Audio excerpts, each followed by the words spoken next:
Hello everyone, my name is Sophie and welcome to episode number 2 of the Bookhater Club podcast. We are back. We've been here last week, we're here again this week as promised, and I am excited about today's topic. I could not find my old Hunger Games t-shirt, but alas, I did my hair. Can you tell? I didn't check from the back. Can you tell me if it looks good? Do I still got it? Because the Hunger Games is the reason that I learned how to French and Dutch braid and do all the fucking braids that there are, because it was a YouTube channel called Cute Girls Hairstyles, and they still exist. They still exist, and they are Mormon, because I talked about Mormons in my last video, my last podcast episode. Starting off great. But this is like coming full circle, because I talked about it last week, and now they're everywhere. It's insane. Anyway, they taught me how to braid my hair, and I can still do it. And I used to unironically wear this hairstyle everywhere. I did have a t-shirt that I didn't wear everywhere. I wore it to sleep, but I couldn't find it. I'm sure I still have it somewhere. I mean, it's history, part of history. So, what will we be talking about today together? Of course, we're talking about the Hunger Games. The Hunger Games is back in full force, which gives me an amazing opportunity to talk about it, because you don't know, but you're gonna get to know. I was obsessed with the Hunger Games when I was 11 years old, and I had a Hunger Games phase. I will tell you about it. And then to top it off, as the highlight, I will also be reading my fanfiction to you. Yes, I wrote Hunger Games fanfiction. Can anyone say they did that? Maybe you can. Maybe you're still writing it today, shout out. But I did write it in 2012, so it is a 2012 original piece of art. And art and writing was just different back then, and you'll see. So I'm gonna put timestamps about everything that I talk about in the description. So when you're scrolling on the video, you can also see whatever I'm talking about, because I want to do different sections. We're gonna talk about different things. If you just want to see my fan fiction reading, which I didn't read it. I wrote it in German back in the day, because I am German, and I had an AI translate it for me into English, so I could read it out to you, because I was not about to do that myself. And I wrote 40 chapters, and back then chapters were not pages and pages. It was one paragraph was a chapter. At least that's how it was when the fanfiction that I read. It was not really long. It was amateur fanfiction, you know what I mean? And it's long, definitely, because I didn't remember that I wrote 40 pages, and I don't remember the fanfiction that I'm going to read out at all. I don't remember writing it, ever. So maybe I stole it from someone. Could be. I committed art fraud. No, I'm kidding. But, again, I'll talk about it more when I get to that section. You just have to wait and be patient, okay? Can you be patient for me? Thanks. So, first thing I want to talk about today, before we talk about the resurgence of the Hunger Games, is the new season of the Shadow and Bone show. Shadow and Bone what, bitch?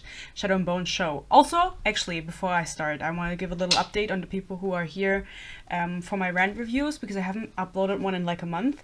I know, and you know why that is? Because I started reading The Fight the Night by Bridget Camerara a month ago, and I haven't finished it, but I'm almost done. I have 100 pages left, and I'm reading the ebook, so that's I don't know how many pages that is in a proper physical copy. I don't really care, but I'm uploading that this week. I was actually thinking about not finishing the book and just uploading a rant of up to where I had read, but then today I did read a bit, and I'm gonna finish it, but it's so fucking boring. I'm so glad when that's over. I just didn't want to read anything, but it made me want to stop reading the book, but it also made me want to not read anything else. It made me depressed. So that rant review is coming out this week for everyone who's missing them, but for the people who are missing the rants, here's my rant on the new Shadow and Bone season, okay? So can we talk about that first? This released in mid-March, and I was so excited for the first season when it came out, because not Shadow and Bone, Six of Crows is my favorite book, and Six of Crows, not Crooked Kingdom, Six of Crows, okay? And I just want to make that clear for everyone who's curious. And Shadow and Bone, I read the first book, because that's a trilogy. And I only read the first book, and I don't remember anything that happens in that. I couldn't tell you. I couldn't tell you a single thing that happened in that book. I don't remember it. And so apparently the showmakers were not confident that Shadow and Bone on its own would be a good show. And so they incorporated Six of Crows, which doesn't work really because those are two different stories, first of all, with different characters. And also they don't have the same timeline. Six of Crows plays after Shadow and Bone. Just for the people who haven't read the books but maybe have seen the show or whatever. So people were already confused when they announced that for the first season, and then it came out and the resonance, I don't really know what it was. I was like, okay, it's fine, I guess. I was just excited to see Kaz, and I didn't like it. I don't know why I said it was fine. I didn't like it. But then the second season came out and I was like, okay, maybe I'm gonna like this, because they were like, I don't really know what they announced before, and they were like, we're going to do every single plot line that happens in all of these books in one season in like 8 episodes. And that being said, it came out mid-March and I haven't finished the show. I haven't finished it yet because it's so fucking cringe. It's cringe and it's ass, honestly. I know how it ends, and it's not the same as in the books. And also, like, the Six of Crows, the Crows storyline that does not correlate with the fucking books at all. And I'm so upset about it. Like, I'm so sad that they did that. I don't like what they did with the crows. It feels like fanfiction of the work. And I don't know when showmakers will understand that people who have read books and they're getting adaptation. Yeah, okay, that's the right word. When they get adapted, that they don't want something new. They don't want surprises. Like, you have a built-in audience and they want to see what they read. Okay, or if it's like a game, they want to see what the storyline that they've played in a video game. We don't want to be surprised. We want the thing that we read, okay? We don't want news, surprises, whatever. Because they're always like, oh, even the book readers are gonna be surprised. No.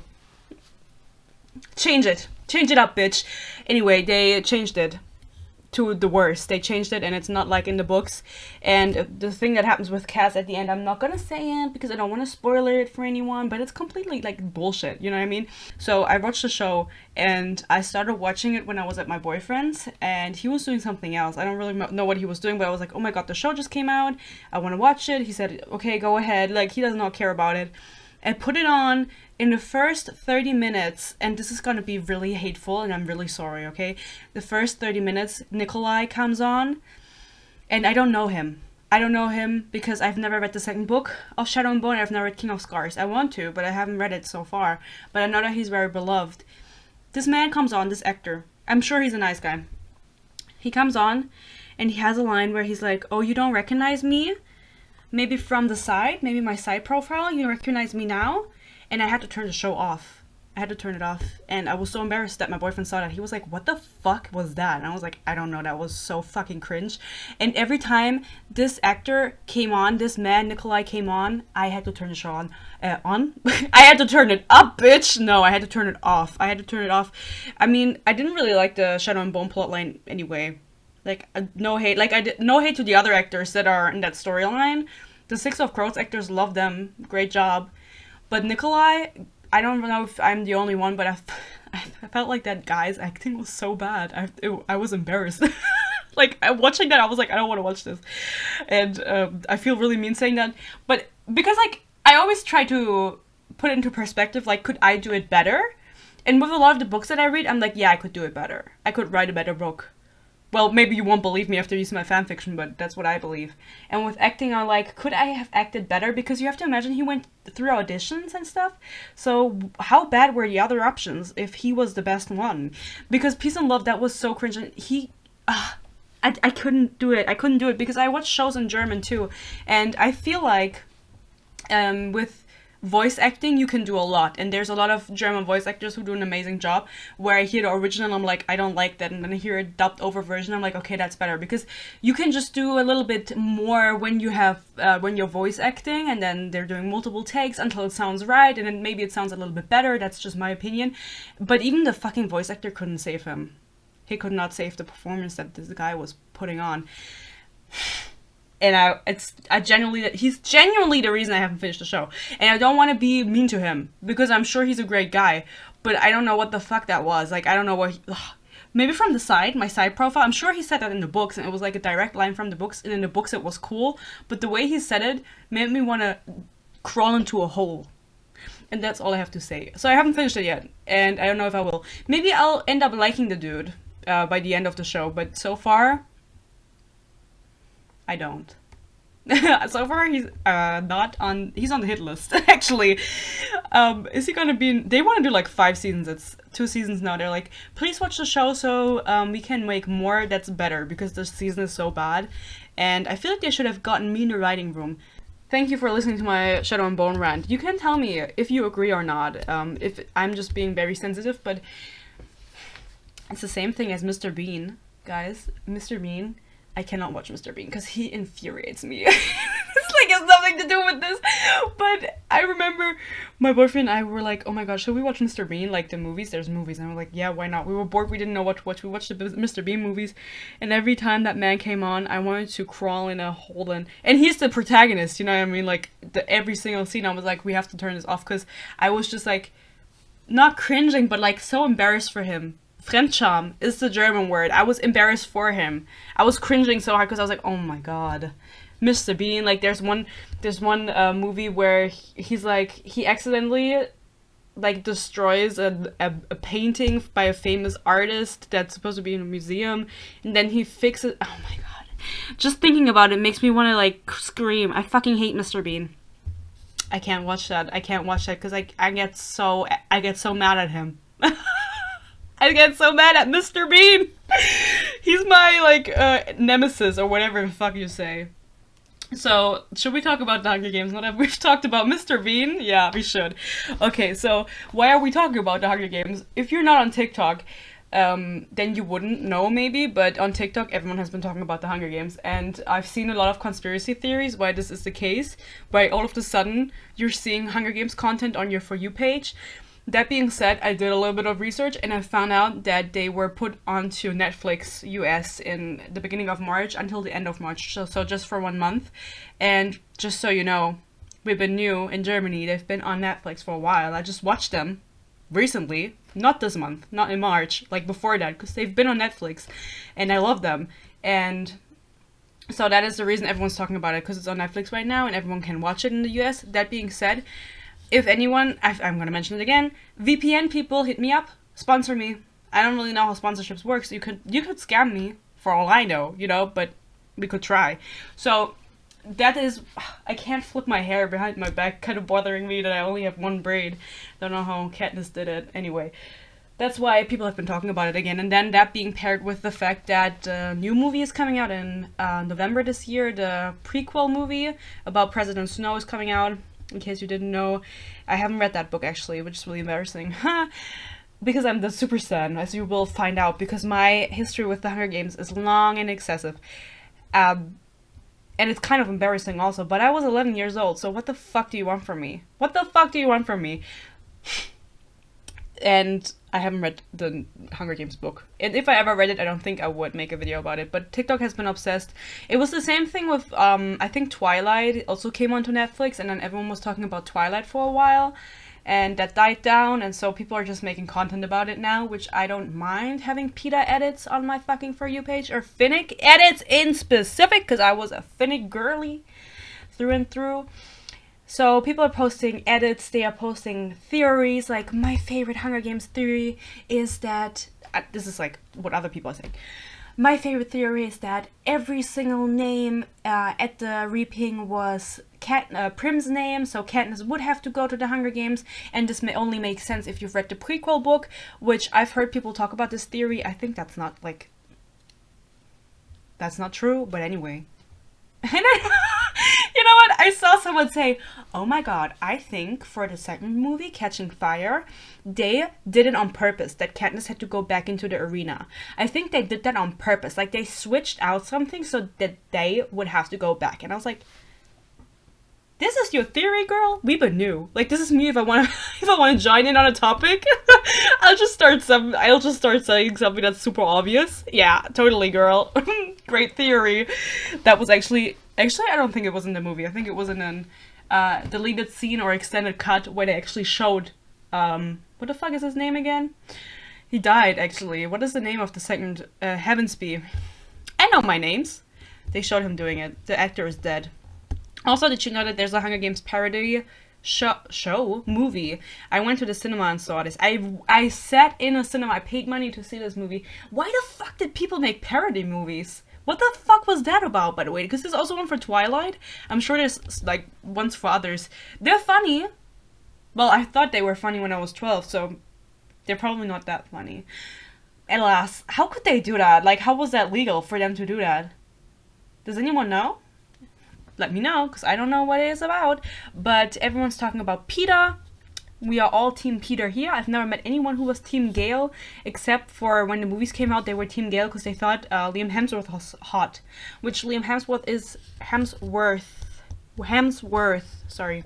Liam Hemsworth is the new Witcher instead of Henry Cavill, which, honestly, I will not be watching that show again. Fuck you, Liam Hemsworth. You were a bitch to Miley Cyrus on the red carpet, and probably in private too. And we stand Miley Cyrus. And also, we stand Henry Cavill. Do we? I don't know if he's ever done anything bad, but I don't think so. He can build my new gaming PC if he wants to. He has that one video on his Instagram where he builds a gaming PC and he's like flexing his muscles. And I was like, yes. He's a hot nerd, okay? We need representation for the nerds. For the hot ones. Like me. So... alas, what did I want to say? We talked about PETA. We are Team PETA. By the way, I never shipped Katniss and Peter in the books. I don't know if that was anyone else. In the movies, definitely. I thought they were great, but in the books, I never thought they would end up together. I was like, Katniss is not going to end up with anyone. She's not going to have children. She's traumatized. But I did like the ending because people are always like, oh, the ending where they end up together and have children, they're married. But I think it's fitting for the Hunger Games because Katniss... you know, she felt safe, she felt happy, safe enough to have children, her future is secured. Great for her, but I'm still mad Finnick died. Spoiler. Go watch the Hunger Games if you haven't. We love the Hunger Games. You know, Suzanne Collins, unproblematic author, great works of fiction, and I think that the Hunger Games are always gonna, like, stand the test of time, or however the fuck you say that, because they are so good. Like, they're always gonna be good. Even in the future, if you show these to your children, they're gonna be like Slade. They're gonna be obsessed with Peter. They're gonna be obsessed with Josh Hutcherson. Why the fuck did he not do any more movies after that? Maybe because he's really short. I think Hollywood hates short guys, maybe? Maybe that was the issue, but he did slay as Peter. And I do love the books, and I definitely want to reread them. Not just because of the hype. And if you want to see me review them, you can tell me. We could do like a readathon. Maybe. But... only maybe. Only if you ask nicely. That's all I have to say. Like, people are like, oh my god, why is it popular again? It's on Netflix. The movie is coming out. Obviously, that's why. Maybe the Hunger Games paid TikTok, allegedly, to promote it. But I don't think so. I think that was just organic. So, I want to tell you about my history with the Hunger Games, okay? Because this podcast is, of course, not just for information, but also for you to getting to know me better. And I've always felt like this was a story that I have to tell. Because it... made me the person I am today. I'm not sure how much it influenced me, honestly, because I think I'm just deranged, like, in general, so I don't really know how much the Hunger Games have to do with that, but it's an endearing story also, so endearing is what I said, by the way, my accent was really thick there. So the first time I ever heard about the Hunger Games was when I was 11 years old, and I know this because the movies in Germany were PG-12. So you had to be 12 years old to go watch the movies by yourself. And if you weren't 12, you could go watch it with a parent. And I was on vacation, on skiing vacation with my parents. And I was on the toilet and I was reading a magazine.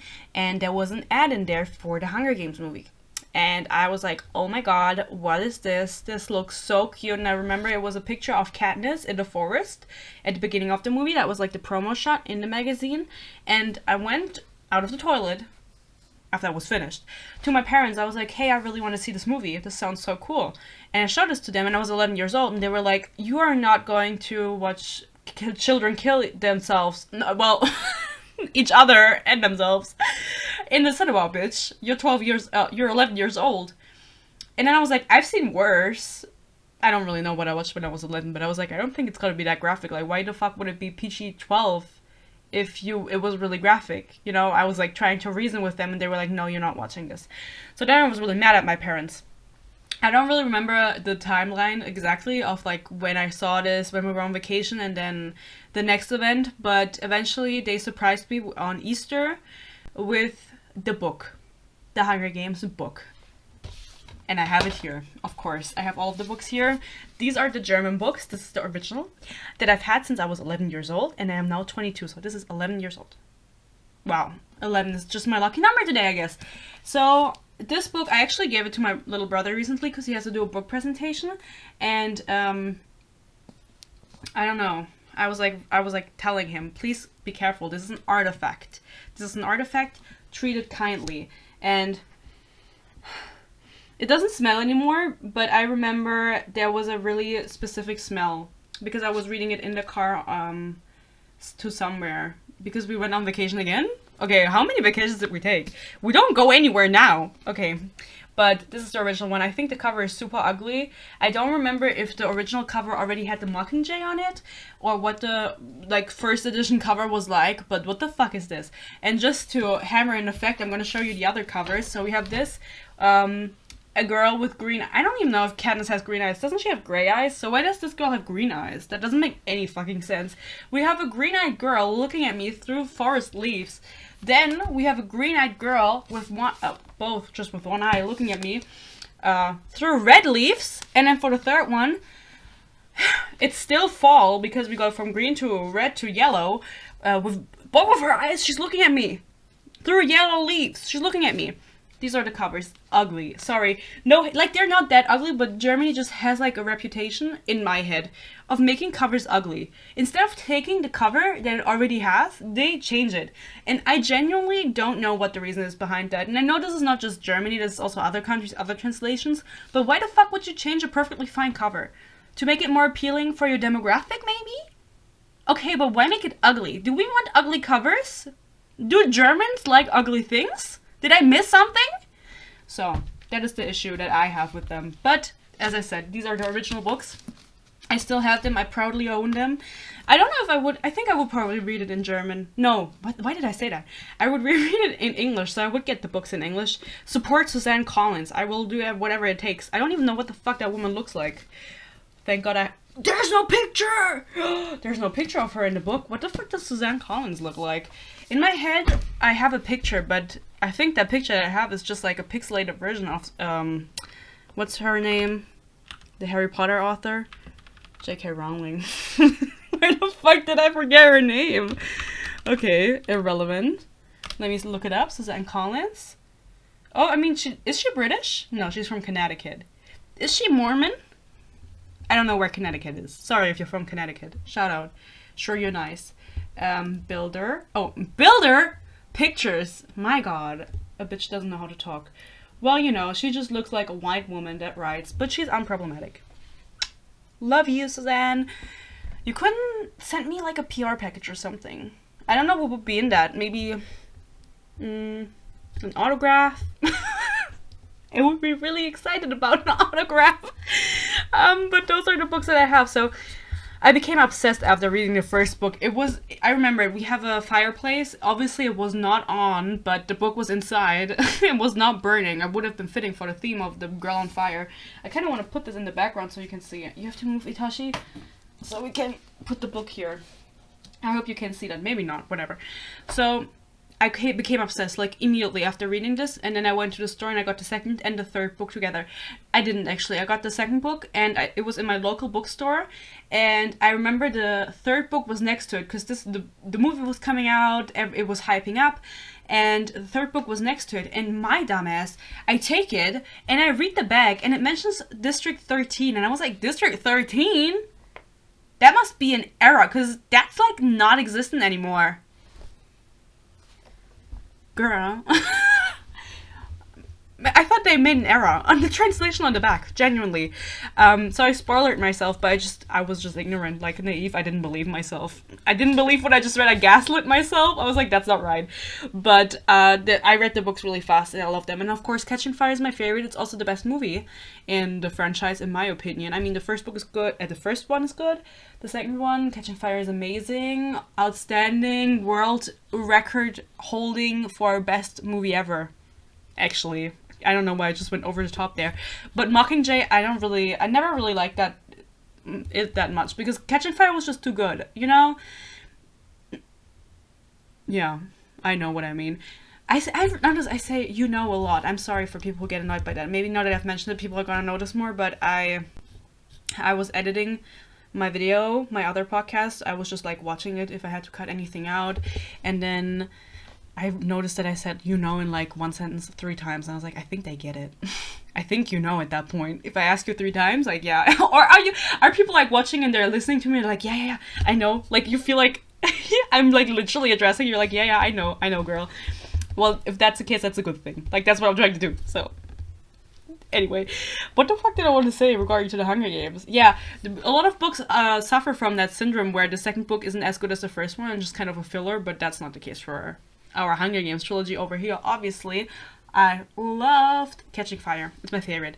And I started looking at edits on YouTube. A lot of people at the time, it was a different time, guys. It was 2012. People were making like their own Hunger Games on YouTube, filming their own versions and everything, and making fan videos, and some of them were really popular. And I remember the actress for Foxface, she she has a song. She has a song, something with Peter Pan. I really have to pee. Sorry, I can't do it anymore. I'm gonna tell you in a second, I really have to pee. I'm back. Sorry. Like, I just couldn't do it anymore. And I've noticed in the bathroom that I'm super red. I don't really know why. It's maybe because I'm getting so heated and I'm so excited. Or maybe because I'm embarrassed about my Hunger Games obsession. But I was talking about Foxface, the actress. I don't even know her name. She has a song about fucking Peter Pan, like that one, I am a lost boy from Peter Pan, but hers is a little bit more poppy. Like, and I know the lyrics. Give me a second. Because, no, I actually don't know the lyrics. I don't know what I just said I did. I haven't listened to that song in years, but I was obsessed with that song. I would listen to it on YouTube on repeat. And then there's also one Foxface edit with the song, I'm coming home, tell the world that I'm coming home. And that was like, it's like a short edit of her, because she has like 2 scenes. And I watched that edit on repeat and cried on the toilet. I remember specifically it was on the toilet that I cried about this edit because I was so sad she died. I started looking at edits. I begged my parents to take me to archery class, and they didn't do it. They never really, they bought into my hyperfixations, but that was like too much because apparently archery class is expensive. But they did let me do it whenever it was like available, because sometimes we were somewhere, like if it was, I think it was on a vacation again. I'm sorry, I'm mentioning so many vacations. You gotta think like, where the fuck has this girl been? But it's all been within Germany, so not all, but the things that I'm referring to right now. So it was like a small getaway, and they had like an archery thing, and then I did archery, and there was like this iconic photo taken of me there, and it's a super cute photo, and I could not find it anywhere. I swear I have it somewhere. I could not find it, and I must have been a little bit older at the time, not 11, but maybe like 13, and I was still into the Hunger Games, but not as much anymore. Like by the time the last Mockingjay came out, I wasn't like super in my deep obsession anymore, but I still did archery whenever it was available, and I was actually really good at it. I know everyone's gonna say that, but I remember I used to play handball for several years, and our trainer, he took us to archery for some reason. We did that like as a team bonding thing, like archery. And I remember the dude saying, oh my god, I think we have a new person for here. I don't even know anything about archery. Is there like teams for our new team? I don't really know. And he was referring to me, Sophie, because I was so good at shooting arrows. And I wish I could show you that picture because it was such a pretty picture, and I used to have it as my profile picture like for a really long time because it was shot on this camera that I'm using right now. And that's how long we've had that camera, actually. And it still fucking works, bitch.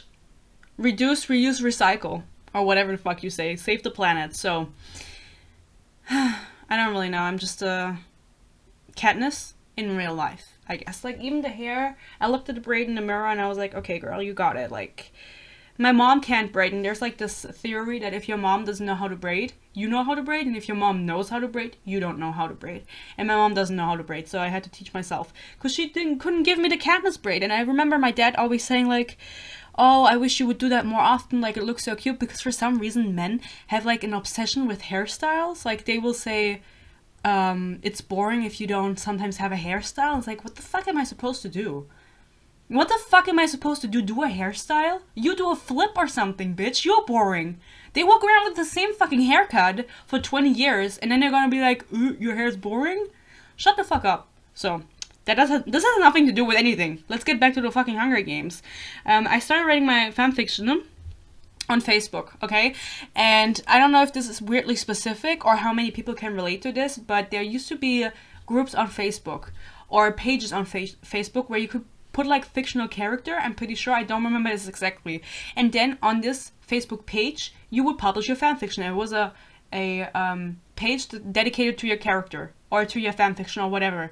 And my page was called Violetta, and I think her last name was Evans, because I was obsessed with that name. Or just Evan, actually. Not Evans, just Evan.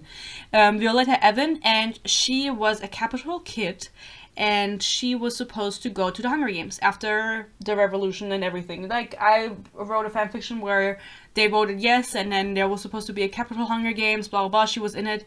She was someone's daughter, whatever. I don't really remember the specifics, and that will not be the fanfiction that I will be reading out to you today, because for some reason I wrote a completely different fanfiction. I don't remember a single word I wrote of that fanfiction. Even now, looking at it, translating it, having to like think about it, I don't remember writing this, okay? I only remember Violetta, and I also remember that I wrote One Direction fanfiction, which I have found. I have found my old Wattpad account, I mean, and I found out my login, and it's a One Direction Harry Styles fanfiction that has like 2 chapters or 3, and I will read that out at another time, because in that one I actually wrote English dialogue. This one was completely in German, the Hunger Games one, Harry Styles. For some reason the fanfiction was German, but the dialogue was in English, okay? And at that time, when I wrote that, I was like 13 or 14. No, it must have been 13. I wasn't that old yet. And I thought I was the English slay queen. I thought English was like... I thought I was gonna move to London. And I wanted to get like a One Direction tattoo with like a forever sign and 1D. Yeah, that's how bad... Anyway, I was a Nile girl. But that's how bad it was. So I wrote fanfiction on Facebook, and I also wrote fanfiction on another site, and I don't know if it was AO3 or not, but I think it was, and I wrote Twilight fanfiction. I'm just going to mention this right now. I wrote Twilight fanfiction, and I've never read the Twilight books. I've only ever watched the movies, and I was never obsessed with Twilight. Never did I have an obsession with it. I watched them, I liked them, but it was never like the Hunger Games with a hyperfixation where I actually knew things about it.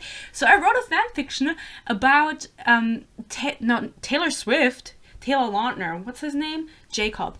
Sorry, I know these things. Jacob's daughter, but she was the same age? No. It was Renesmee. Renesmee got together with Jacob's son. And Jacob's son was the same age as Renesmee. I don't really know how that works, because like that doesn't make, like, I didn't know anything about the fucking war, you know? I didn't know anything. I was just like, I want to write this right now. Like, that would be slay. But, like, how does it make any fucking sense? Any fucking sense. And then I remember oh, no, I actually don't remember. Yes, I do remember. Sorry. I'm just all over the place. Because the nickname for Renesmee is Nessie.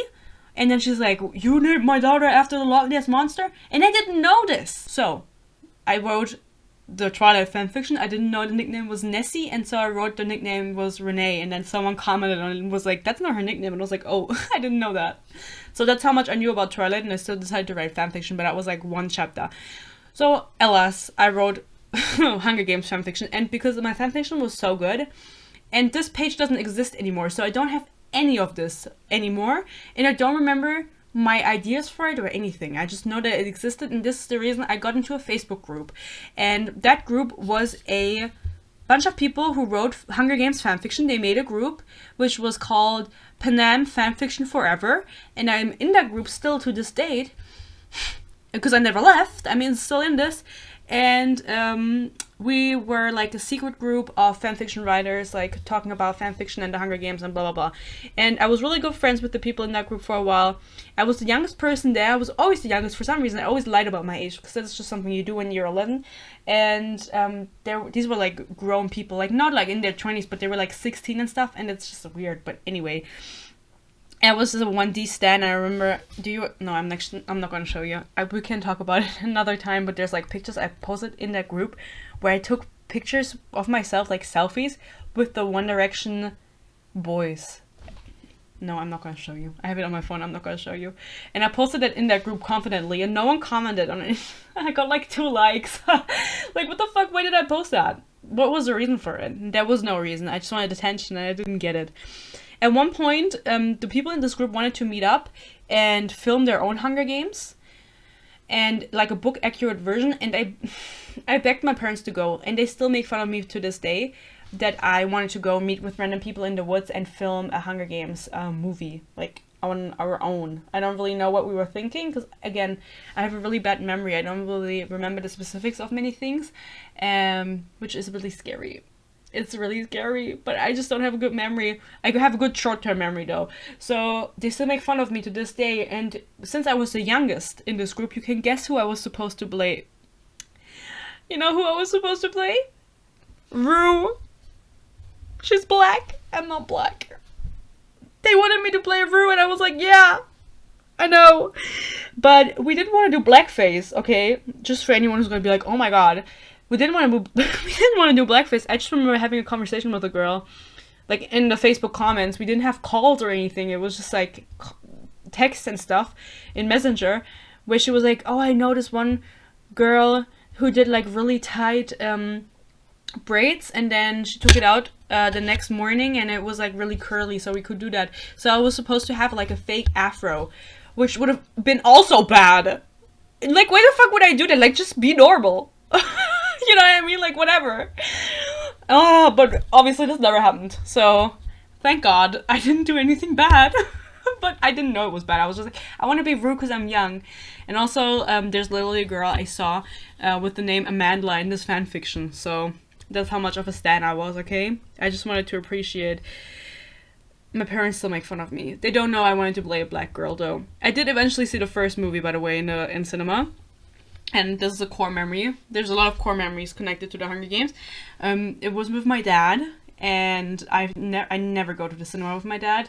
I only ever went to the Hunger Games, the first one, because then I was old enough to see them, the other ones, and to the James Bond movies, and Star Wars. That's the only things I watched with my dad. But alas, he told me, and I was still 11 at the time, he needed a new lawnmower to mow the lawn. And he was like, do you want to come with me? It was like on a Saturday. I was like, bitch, do I look like I know anything about mowing the lawn? I'm 11 years old. I've never been outside. Obviously I've been, but I just have to clarify because I don't want people to think like, what the fuck is she saying? Like, is she being serious? People take things very seriously, so I have been outside. I had been outside at 11. And I went with him, and I obviously didn't know where we're going, and he was like, surprise, we're actually going to the cinema. I was like, oh my god, we're going to the cinema? And he was like, yeah, we're going to the cinema. And then we watched The Hunger Games in the cinema. He surprised me because I'd been obsessing over it for so long, and I've read all the books and blah, blah, blah. And he was like, you're ready to see it. And I don't really know why it was my dad and not my mom, because my mom, I've been with her to the cinema more often. But he was like, my dad for some reason was like super supportive of me in The Hunger Games. Like, I don't really know what, maybe he really liked it too. I don't really know. But he took me and I loved it. And he also surprised me with the special, which I also have, the special super fan edition of The Hunger Games DVD. And that's also a core memory of mine because it was right after my handball training on the weekend and I was so over it. And then I had told him if he could, like, it had just released, it was like a box. I don't have that box anymore. I can't find it. It's a box with the DVD in it and some merch like bracelets and postcards of headshots of the main characters, like promotional pictures. And I think the t-shirt that I have was also in that, but I'm not sure. So I told him it released. Can you maybe, while I'm at training, go look if you can find it? I really want it. And he went and looked for it, and then he picked me up and he said, I am so sorry. Like, they didn't have anymore. Like, there was a guy, they were all reserved. Like the ones that were left, someone had like called and said I want that, and they put it back. And so I convinced the guy actually to give it to me. So can you please give me this DVD out of the back seat? And I turned around and I was like, oh my god, you pranked me. And he was like, well, no, that actually happened. Like, they didn't want to give it to me, but the guy didn't come pick it up, so I got it. I was like, oh my god, Dad, I love you so much. Shout out to my dad. I still have it, but I just don't have the box anymore. But it's a good thing because the promo pics, I don't know if you remember this, the promo pics for the Hunger Games was always amazing. Okay, the costume, the visuals were serving, they were slaying, they were eating, leaving no crumbs whatsoever. The plate was clean. But the first movie had promo pics of the cast, their side profiles. So it was just a dark background with the side profile of the characters, and I framed these pictures and put them up in my room in a picture frame. And I had them in my room for a long time. I don't have them anymore. I think I just threw them away with the cards for whatever reason. And this was actually the time, I was still 11 years old, and this was my first experience with body dysphoria, or dysmorphia more specifically, because I wanted to take those pictures, and I wanted to have like my own promo picture for the Hunger Games, and so I wanted to take pictures of my side profile, and Jennifer Lawrence has a really pretty side profile, and I took a picture of mine, and I was like, that is fucking ugly. And since that day that I tried that, at 11 years old, 11 years later, I'm still insecure about my side profile. I hate my side profile with a burning passion. It looks ass. I look terrible from the side. I have a big chin, really pointy. I have small lips. It doesn't look good. Like, I just don't look good from the side. Look at me from the front. And this is all thanks to the Hunger Games. Maybe if those pictures had never existed, I wouldn't be insecure about my side profile now. But alas, Jennifer Lawrence, you're at fault. You have to apologize for what you did to me. But I literally wrote in my notes, the promo pics is where my body issues started. In brackets, chin. Yeah, I know, bitch. We still have the problems. So that's already my whole story with the Hunger Games. Like, eventually I just lost interest in them. It's the same with Avatar. I had a huge Avatar obsession when I was 8 years old. When that 2009, so I was like maybe when I was 9 years old when it released for a DVD and in TV. So I still have a Avatar obsession now. I love The Way of Water. I love Avatar, okay? Like, I love fucking Avatar. And I had like pictures on the wall from that. My parents bought unlicensed art from some eBay reseller and I put it on my wall. That's not my fault. Oh my god, Jake Sully just fucking died. News alert! Where the fuck did he fall? Well, anyway, maybe he doesn't want to be in the video. Maybe he's camera shy. So I had a lot of hyperfixations when I was younger, including One Direction, 5 Seconds of Summer, Avatar, Hunger Games, Pirates of the Caribbean. It was always some like pop culture thing. And the Hunger Games is the only one that I like. I think it was like maybe the longest one also, but the only one I really wrote fanfiction for and also published, and then I got into the group and everything. And that being said, I felt like this was going to be longer, but we still have the whole fanfiction to go through. I did write fanfiction, so as I said, I wrote the Violetta fanfiction that I don't have any trace of. I also remember that I wrote, or had an idea for a Foxface fanfiction that was like, I think this probably exists, where she eats the berries, but she doesn't actually die from eating them, but her heart rate slows to a point where, or she maybe dies for like a second, and then they think she's dead and she gets saved, but she actually survives. But I didn't really think that through, but I do remember that I wanted to write that. And the thing is, like, with all these fanfictions, I never made it past like 5 chapters, because I was over it. I was over it myself, and I was the writer. I just never really thought my stories that I came up with to an end. I would think of like the initial idea and what would be cool, but like when it came to the core things, I didn't think about it, and I didn't think how it was going to end and stuff like that. I get like ideas and I want to write it, and then it ended up like shit.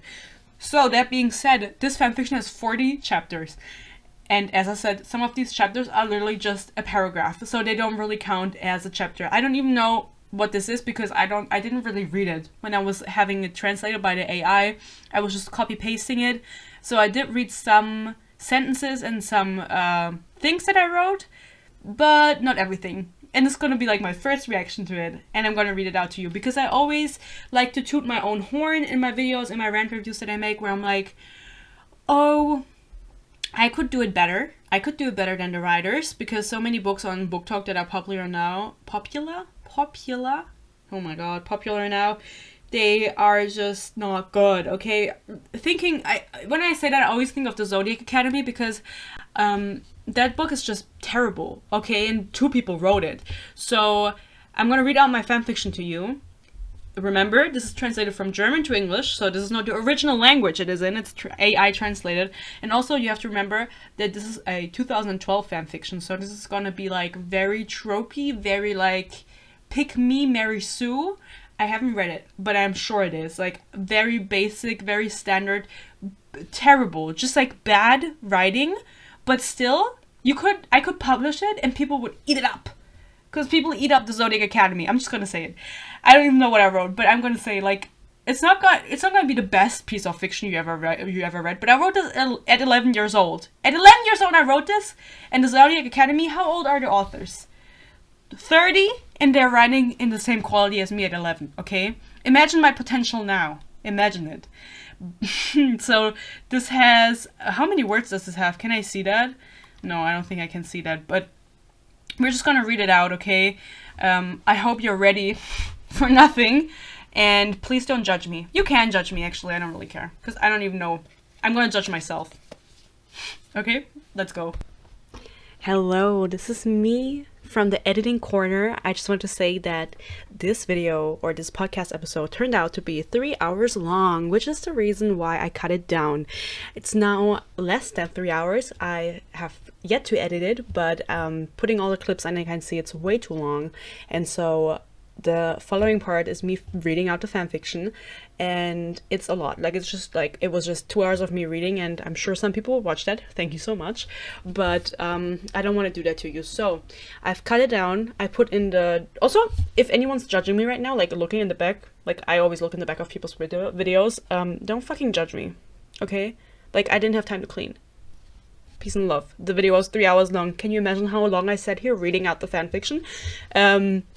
I cut it down to the juiciest, funniest, well, in my opinion, funniest bits, and you can watch it, and then if you're still curious what I cut out, you can go in the description, and I'm going to leave a link to the entire fanfiction text, so you can see what I cut out if you want to read it in its entirety. I don't know why anyone would want to do that, but if you do want to do that, feel free to read it and make fun of me. I don't mind. I think it's cringe. But you're not missing out if you're not reading it. Like, this is gonna be just as good, I hope. We'll see what I end up with, but I just wanted to inform everyone. This is not the entire fanfiction. This is only excerpts. Thank you so much, and I hope you enjoy. Okay, I'm nervous. I'm nervous to read this. Okay, are you ready? Sit back and relax as I read out this amazing fanfiction by Honestly Sophie about a girl from District 4 going to the Hunger Games for some reason. Let's begin. I wake up, drenched in sweat. I feel the soft covers, the soft pillow. Through the beam of light shining through the window, I see the sea blue ceiling.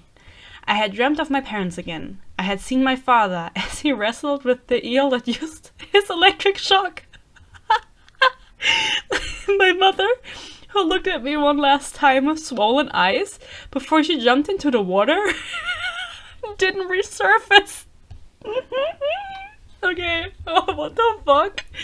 Saphira, darling, my aunt pulled me out of my thoughts. We have to make you look fancy, or do you want to go to the square in your pajamas? I had to smile, even though I remembered it again. Today was the day of the reaping. I ran down the winding staircase. There you are, we're running late. Here, eat your breakfast and get dressed. Hurry, hurry. My hyper aunt River, who always wore monogrammatic clothes, was wearing black and white today. Yes, aunt. Has Ian left already? Ian? Ian, my cousin. He was one of the few people I really trusted. No, he's in his room. Boo! I turn around, startled. Ian! I stared at him in shock. Then I burst out laughing. My laughter infected Ian, and River looked completely bewildered. When we had calmed down again, I cleared away the blue palette, I cleared away the blue plate with the shells I had for breakfast. Yes, shells, after all. We live in District 4. My aunt was still scolding me as she helped me into my clothes. My t-shirt was blue and white striped, with a blue denim skirt. I love this outfit because blue is my favorite color, and Ian gave me the skirt. I love all things blue and anything from Ian. He was 19, so he didn't have to hope his name would be drawn like I did.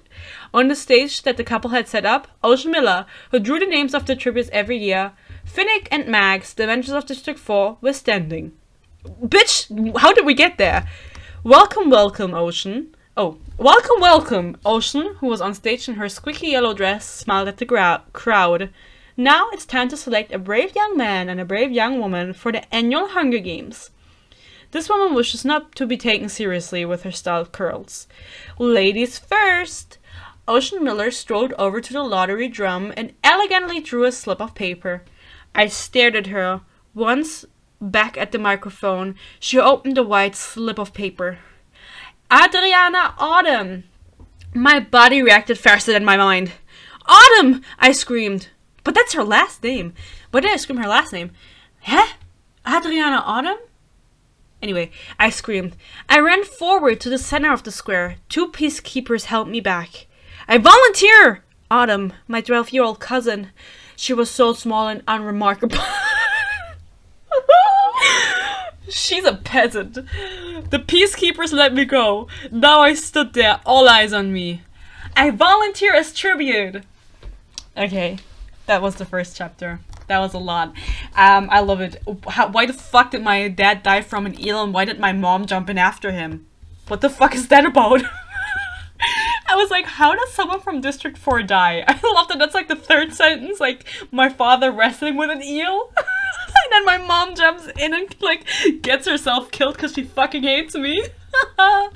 Okay, this is going great. Honestly, I don't really know why, the fucking girl is called Adriana Autumn, and then I scream out Autumn. Maybe people only call her by her last name. Anyway, I think there's gonna be some name confusion in here probably, because I was never consistent with. I see it here. Okay, let's read chapter 2. You'll see. I take Adriana in my arms. So obviously I didn't stick with Autumn. I liked Adriana more. Maybe she gets called by both, or maybe it's like a double name. She hasn't quite understood it yet, the way she's looking at me. Quickly, I blink away the tears. I will be strong. I am a career. I can do this! I push her back. With hesitant steps, I start walking, but they quickly firm up. We have a volunteer, Ocean calls out, somewhat bewildered but pleased. I climb the stairs and stand on the stage. So, what's your name? Saphira Evan. But that wasn't your sister, was it? My cousin. I stare at the ground. Adriana, standing with her mother, continues to scream, the tears increasing.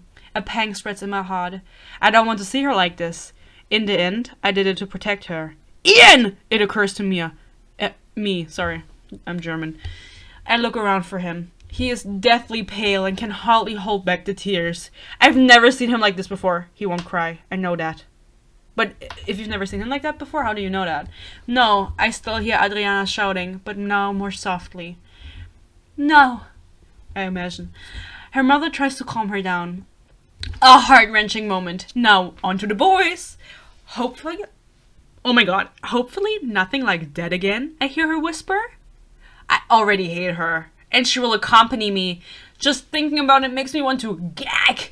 She looks around the audience with a satisfied smile. She turns to the glass ball with the boys' names. I see my Ian staring at me? My Ian? Who else does he belong to? I turn to her, hoping it is not someone I know. There are a few, but only a few that I really like. Just draw already, I think. Please, tell me if I have to fight a friend or someone it's easy for me to beat. Don't make it so suspenseful, Ocean. She reaches into the glass ball, challenging. She looks at District 4. Who will it be? Oh god, she really wants to keep us in suspense. I feel like I'm going to die of excitement any minute.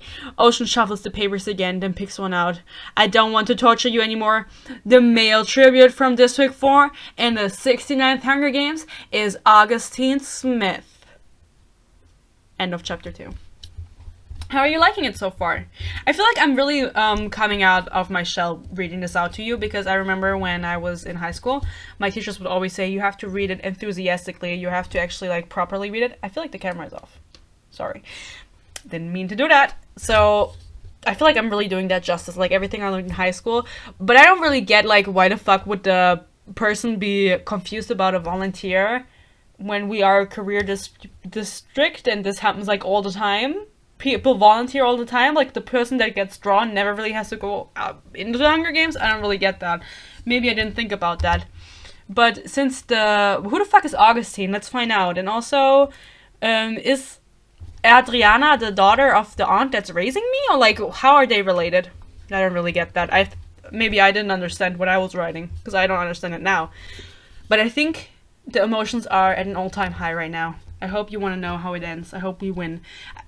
I have to actually tell you, I saw that I stopped writing when the character was in the games. So I don't know if she would have won, how she would have won.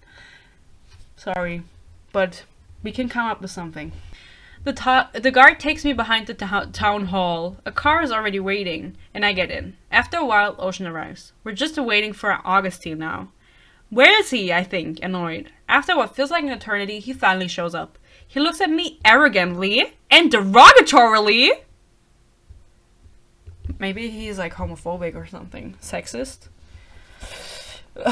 Then he leans in toward me. I'm going to kill you, little one. Slit your throat. Slit your throat or stick a knife into your heart. Just like your Aunt Ina ordered me? He grins at me? Who's my Aunt Ina? Oh my god. I look at him in shock. What's wrong with him? I'd better stay away from him, but during training I'll watch him. After this death threat, I want to know how good he is, how much fear and respect I should have for him. The car takes us to the train station. I don't even think about the fact that, like, my Aunt Ina told him to kill me? Who the fuck is Ina? Where are Max and Finnick? I ask Ocean. Max isn't feeling well. You only need one mentor anyway. Finnick is already on the train? Okay, fuck Max. Okay, I didn't care about her. The car stops and we get out. Ocean pushes Augustine and me onto the train. So, let me show you to your compartments first, she says and walks away. Her scalp curls bounce as she walks. I hurry to follow her. I definitely don't want to be alone with Augustine. I don't like to remember our first conversation. Wait a minute, didn't he say something about my aunt? Am I going crazy? No, he mentioned Ina, but what was it? I rack my brain.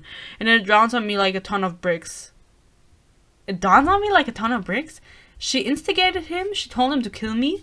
As painfully as possible, too. Does River know about this? If so, what does he say? She say. What does she say? She's never liked her sister, not any more than I have. I only visit her to see Adriana. Ocean has stopped walking and I run into her. I immediately apologize to her. She doesn't say anything but turns to Augustine. This is your compartment. There'll be food in an hour, so be on time. She looks at him sharply. He nods irritably and then disappears into his room. Ocean keeps going without saying anything. I have to run faster to catch up with her. We don't say a word the whole way. Your compartment, and be on time for meals, she says, turning around and wanting to leave again. You can't stand me, I realize. I like you. You seem nice and not conceited, despite your good looks, but I don't want it to affect me too much if you die. I don't like Augustine as much, but you. That's why I have to be careful not to get attached. I'm your mentor, not your friend. Then she turns around and goes away. Are they all like this in the capital? I hope not. I don't mind that she's like this anyway. But I don't want any disadvantages with sponsors because of it. Huh? That's why I had to do it. What? That's why I had to do it? What did you have to do? What am I saying? I opened the door to my compartment. Oh my god, I've never seen anything so overwhelming. The compartment is huge. It's probably as big as our house. What? It's relatively simply furnished. Small windows at the top of the wall to look out of. A huge wardrobe and an equally large bed, together with a couch and a small table, make up the furnishings. Some carpets here, a little color there. Everything is perfectly coordinated. I feel like I just landed in heaven. I pinch myself. This is all too beautiful to be true. Laughing, I go over to the wardrobe. I've forgotten my worry about... Oh, I didn't translate the rest. I've forgotten my worry, period. Honestly, I don't really know what's going on. What the fuck am I even reading out right now? This is unbelievably... Like, this is good. This is actually fucking good. Like, I don't really know why my aunt wants me dead. Like, I don't know, because I'm reading this for the first time. Because I was thinking about it in retrospect, because I was like, I found this on Facebook. I had this saved on my Facebook and I was like, okay, so I've written this, but I don't remember writing this. So I don't know if I've stolen this from someone and just put in my own names, because I also have 2 versions of this where the main character is not called Saphira, which I was obsessed with that name. That's why that's her name. And also Evan, that I was also obsessed with that. But instead the name of the character was Diane. So did I steal this fanfiction from someone and put my own names in? But like, I don't think so. Because like, if I stole this from someone, like, wouldn't I steal it from someone who writes well? I don't think I stole it. I think I just had 2 different versions of it for some reason with different names, but I don't really know why. Maybe I just wanted to change the names up. I'm not sure, but why the fuck does my aunt want me dead? I don't even know. I'm excited to find out. We sit together at the table for a while, then watch the summary of the rapings. In District 1, a dark-haired, tall girl volunteers. She confidently walks onto the stage and reveals her name to everyone. Shimmer. Shimmer? Strange name. It doesn't suit her at all. So that's going to be my ally. Sorry, I don't really know English that well. She looks strong. A good catch then. A 12-year-old boy is chosen. But before he can step onto the stage, a huge blonde muscle-bound boy volunteers? Linto. The little boy must have been his brother. Linto and Shimmer will be helpful in killing the other tributes. But in the end, there will be a problem. They shake hands. Both have a grin on their face that means, just wait, I'll kill you too. The reaping for District 2 follows. A small girl, maybe 12 years old, is chosen. Her older sister, Rosal, volunteers for her. I guess she's around 14 and her chances of winning aren't very high. But I find her likable. Why isn't it high, bitch? Explain more. The boy, Angus, is chosen, and this time there are no volunteers. Why wouldn't there be any volunteers? That doesn't make any fucking sense for District 2. I just didn't think about that, I guess. Anyway, there are no volunteers. He is small too. He reminds me of Augustine, but only by name. The 2... Okay. But only by name, bitch. Nothing else. Why did I choose similar names? You don't do that in writing. Anyway, I didn't know that at the time. Maybe I just really wanted to write the fucking line. Where was I? I can't even find where the fuck I was, only by name. The 2 of them won't be a problem. They'll be easy to get rid of in the end, but the result, it will be difficult for me. I hardly noticed the raping from District 3. I only know that 2 of them are 15 and 16 years old. Then it's Augustine and me. Adriana is called. I volunteer and walk to the front. Adriana screams. This camera pans back to Ocean, and she reads the name of Augustine. The reapings from District 5, 6, and 7 follow. I pay closer attention to District 8, the boy. Tall, strong, and dark-haired. His name is Cameron. I estimate him to be 1 meter 90 centimeters tall. Okay, tall king. Then after District 9, District 10. Huh? Okay, obviously, but can I count? The girl, she's 12 years old. Her name is Amy. She reminds me of Adriana. I don't pay attention to the rest of the reapings. The emblem of Panem and the anthem fade away. I can't wait to kill. What? That's not me, or is it? Did I just say that? What the fuck is going on? Why the fuck is this writing so convoluted? But I'm having fun. Are you having fun? This is actually good. Like, this is a good slay story so far. I don't really know why I decided, like, this is literally just the Hunger Games in a different, like, in a worse font, because, like, Shimmer, like, Glimmer, and also, a 12-year-old girl, Amy, from a, like, outer district. Oh my god, is she gonna be, like, my sister or my cousin? Obviously she is. I just couldn't think of anything original, I guess. Augustine, you can't think about it soon enough. Just wait until we're in the capital. Thank God Augustine said that.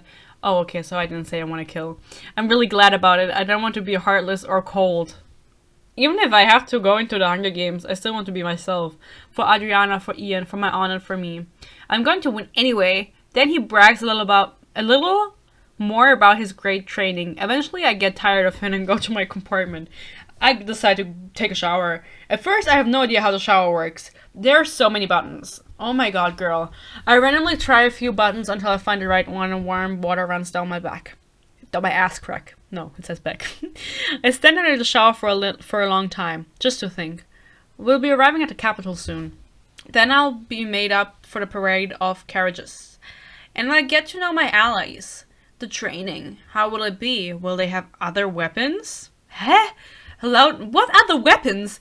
A loud knocking on my door makes me jump. Saphira, we're here! Ocean shouts from outside. Yes, I sigh. Oh, yes, I sigh. As I step out of the shower. I put on the same dress again. Then I'm ready. I open the door of my compartment and run into Augustine. Have you decided? He asked me. I don't have any other choice, do I? I snap back. I don't feel like making an alliance with this idiot. Idiot. Okay, German queen. Idiot. Come on, let's go! Finnick shouts from somewhere up front. I quickly run. Oh, I slowly run. No, I quickly run. I don't want to upset Finnick. He can help me survive. Finnick is already in front of the door. Soon we'll go outside and meet the masses who want to see us. How do I look, Finnick? Gorgeous, Saphira. Truly gorgeous. Okay, I'm happy. He's a man who is more honest than that? Question mark? Question mark to myself. He's a man. Who's gonna be more honest than a man? Well, men are definitely not fucking honest, bitch, but I didn't know that at 11. I didn't know the truth. I thought all men were honest. Well, bitch, they're not. Anyway. Yeah. Where the fuck was I? I mean, that's true, no? I'm preparing for my performance. I want to win people over to my side. The train stops and Augustine and I get off. Finnegan and Ocean follow us. The crowd starts cheering. I put on a radiant smile and look in every direction. I see that Augustine is only looking forward angrily. But even that seems to impress people. Ocean and Finnick lead us to into a large building. You're going to be made up for the parade now, immediately. You don't have time to calm down. You're immediately going to the parade. They leave us alone. Without waiting, I enter the building. Saphira, wait for me! Augustine calls out. We're allies. You don't have to follow me, Augustine. Without paying attention to him, I run through the room to the only door. I open it. 3 funny-looking Capitol residents look at me expectantly. Funny looking. Saphira, District 4? I need the 3 to drag me into the room. Huh? I value my appearance? And so the 3 don't have to change much? They just have to bathe me and pluck my eyebrows? Okay, sexist queen. Meanwhile, I can take a closer look at them. The woman has green skin that resembles snake skin. Her tongue is split. Okay, lesbian queen. Like that of a snake. She looks really terrible. Oh my god, she's homophobic. The man has a pink fixation? What the fuck do I want to say? His skin is pink. Oh, his hair is pink and his clothes are pink. Only his makeup is not pink. But pink. Huh? Okay. I don't know what I was trying to say, sorry. That was 11 years ago when I wrote this, I can't tell you. How can anyone walk around like that? I ask myself. The 3rd member of my team is also a woman. She doesn't look like the other 2. Her skin doesn't have a different color. Her short brown hair constantly falls into her face. I like her. She doesn't seem as artificial as the others. Okay. After they finish, they go and I wait for my stylist. Finally, he arrives. Confused, I look at him. He is a mix of capital and normal. His skin is pale, too pale for regular people. His black hair is mused. I don't really know what else I was trying to say. I don't know that word. His eyes are orange. No, his irises are orange. So he does look a bit strange, I think to myself, but I say nothing. Welcome to the capital, my dear. Oh. Welcome to the capital, my dear, he says without any emphasis. We gotta be true to ourselves. I have to deliver the lines like I wanted to at 11 years old. But honestly, like, I don't really know what the fuck is going on. Like, this is literally just the Hunger Games with like enemies to lovers. I bet Augustine and I are lovers. Well, Saphira and him, but she's me. She's a self-insert.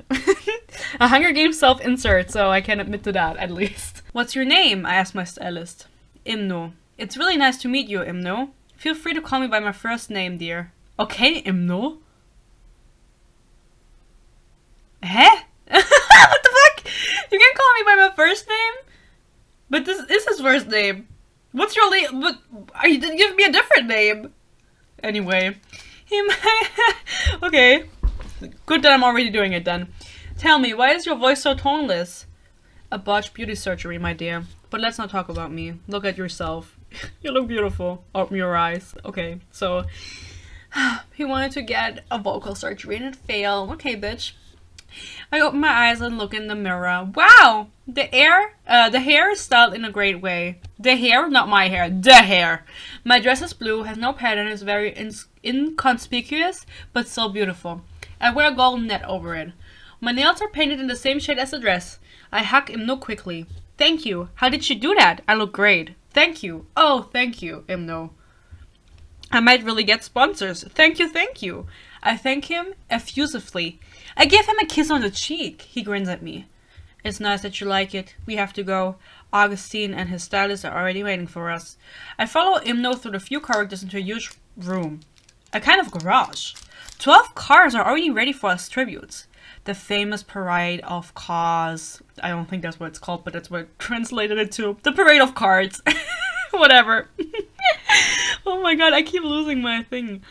Where the fuck was I? The famous parade of cars? Augustine is already at our car.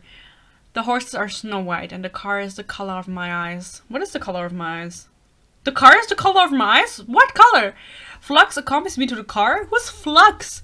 When I take a closer look at Augustine, I have to start laughing. He looks at me darkly.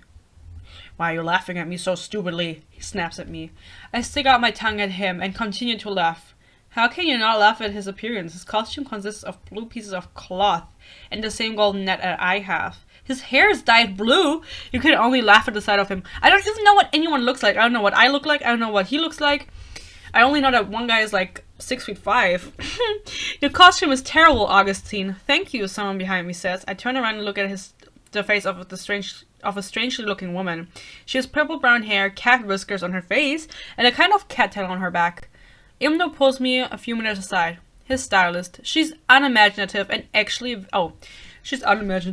very bad, but his real stylist got sick at the last minute and she filled in for him. She should have not done that. He looks awful.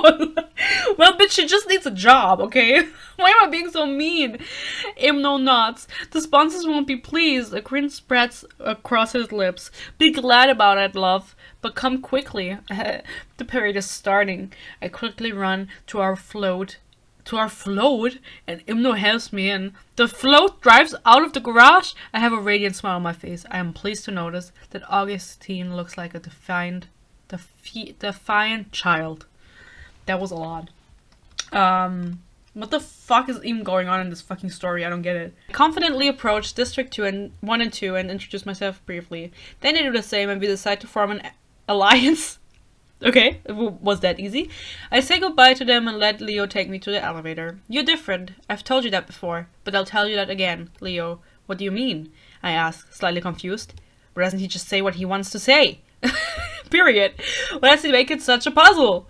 We're here. Have fun training tomorrow. He says goodbye with a kiss on the hand and pushes me out of the elevator. Like this.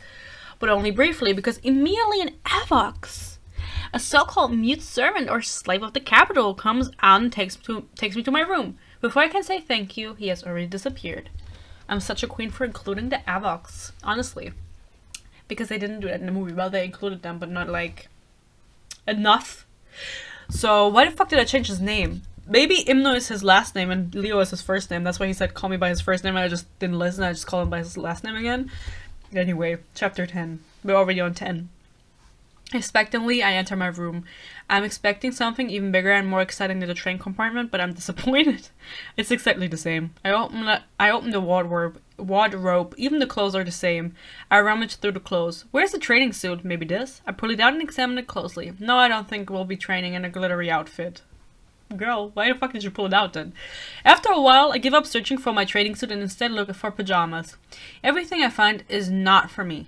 Either it's completely pink, oh my god, and wouldn't surprise me if it's from my prep team, or it's almost completely transparent.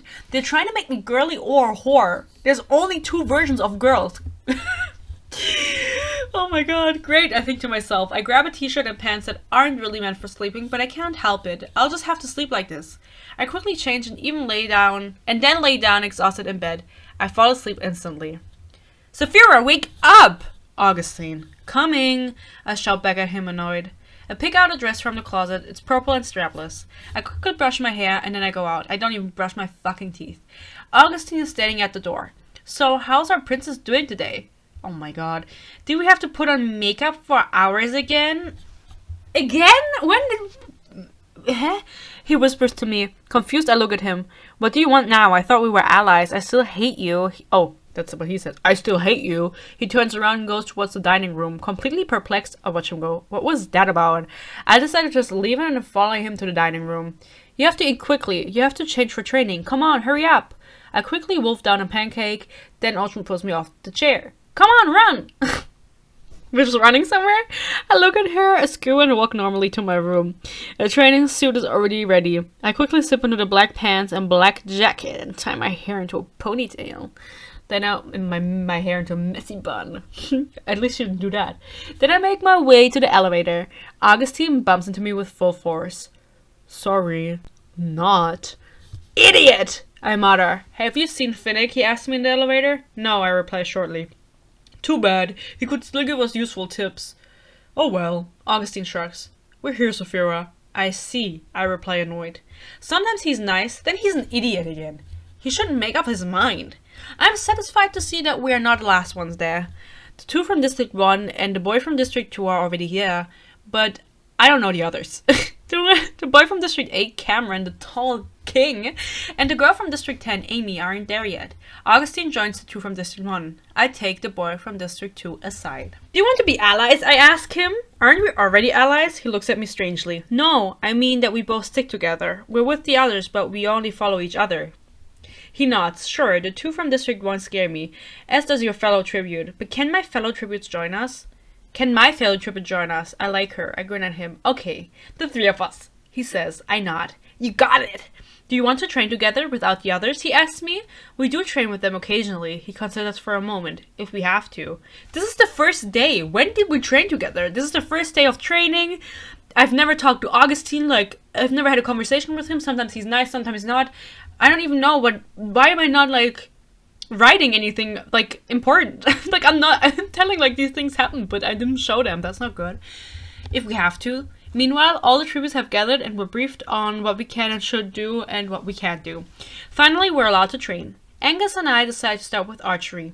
I show him how to do it and he tries to replicate it as best as he can. But isn't he a career tribute? I don't get it.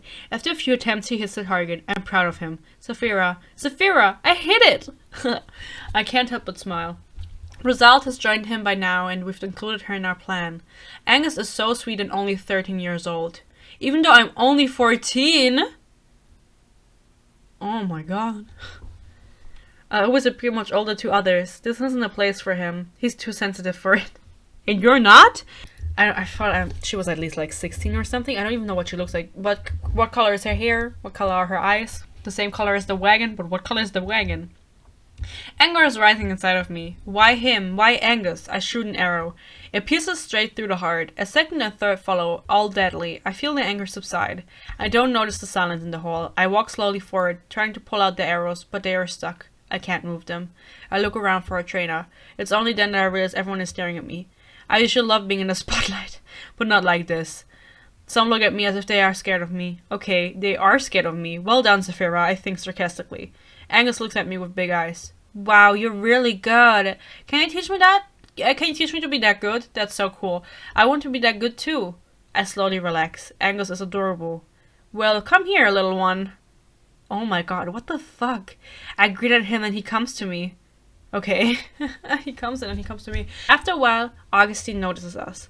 He strolls towards us slowly. Saphira, my dear, what are you doing? I look at him skeptically. We're practicing camouflage, I start curtly. Why don't you train with weapons? He asks, pretending to be innocent. We just trained! It's our business, right? Right, I wish you lots of fun. Augustine turns around and walks away. Angus looks at me. I didn't know he was so nice, he babbles on. He's not. Okay, queen. He's not nice. He's just faking being nice. Y'all, I don't get it. I don't get what's going on. Peace and love.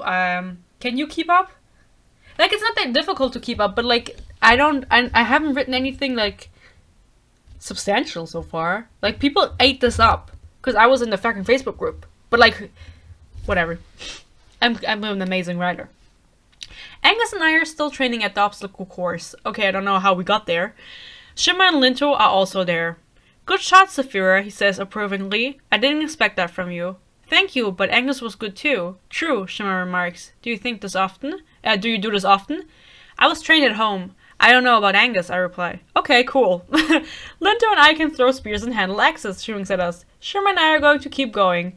Have fun, you two. Wish them a good time. Have fun! Let's go to sword fighting, Angus suddenly asks me. Okay, but just for a short while, okay? Yes. We're just lighting up when the gong announces the end of the training and the start of lunch break. Hey, Zafira! Angus interrupts my thoughts. Shall we go sword fighting now, after lunch? I nod. Sure. Oh, great! Are we coming with you guys? Linto, Shema, and Result agree with Augustine. Awesome! This is going to be great! He says excitedly. Who's talking? I don't even know. I didn't specify. Blah blah blah. I wonder if he's crazy. Probably. The only way I can explain this behavior. I quickly finish eating. I stand up and look at Angus expectantly. He drops his spoon onto his plate and jumps up. The trainers at the sword fighting station greet us kindly.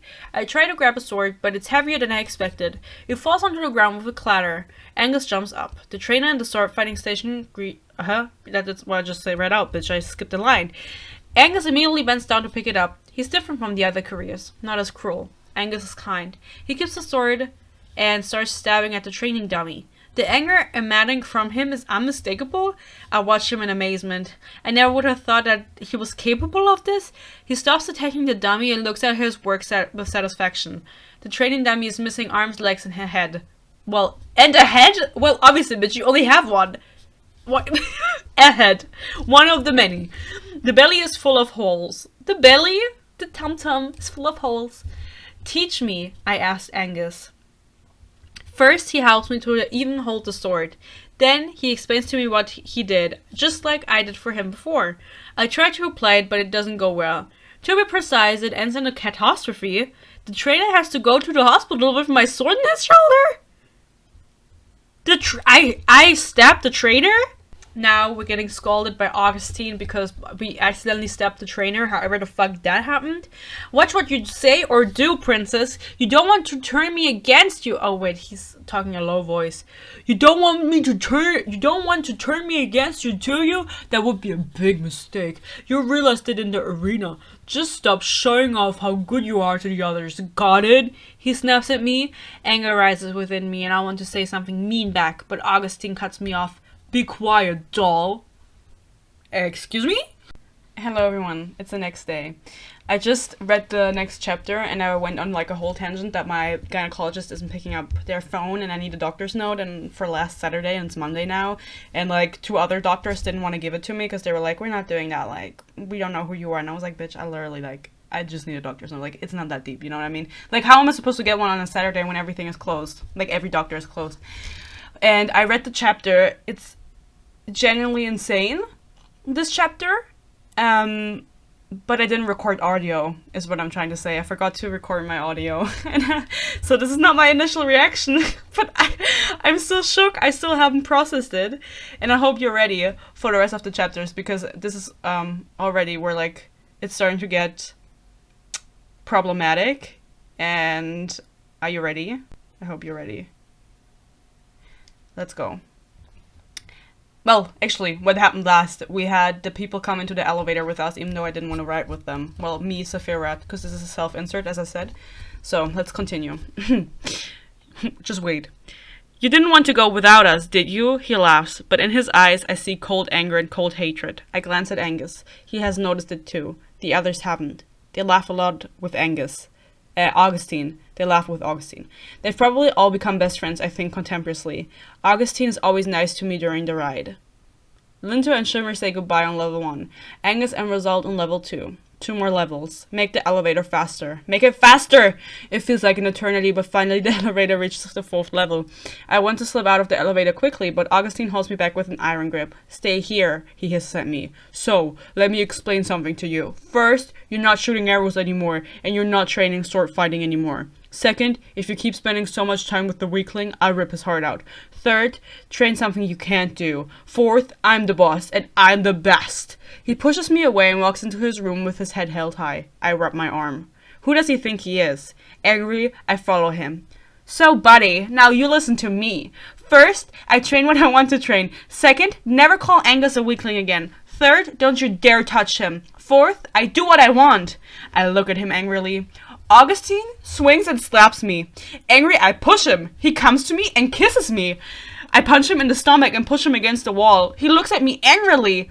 What gives you the right to... Oh, that's me speaking. What gives you the right to kiss me, you creep? I scream at him. I thought it would calm you down. You make out with everyone else anyway. But don't worry, I'm not into someone like you. I'm way too good for you. He comes menacingly closer to me. Leave me alone, I scream at him. Augustine gets closer and closer. I hold my hands up to protect my face. He grabs them with one hand and holds them tightly. You're hurting me! He doesn't react. He uses his other hand to hit me. Who's the boss? He screams at me. You! I give in meekly. Will you train with a bow or sword again? Yes! I spit in his face. He swings angrily. I feel like I'm at home. It was the same there. I feel the longing for Adriana and Ian and my aunt gnawing at me.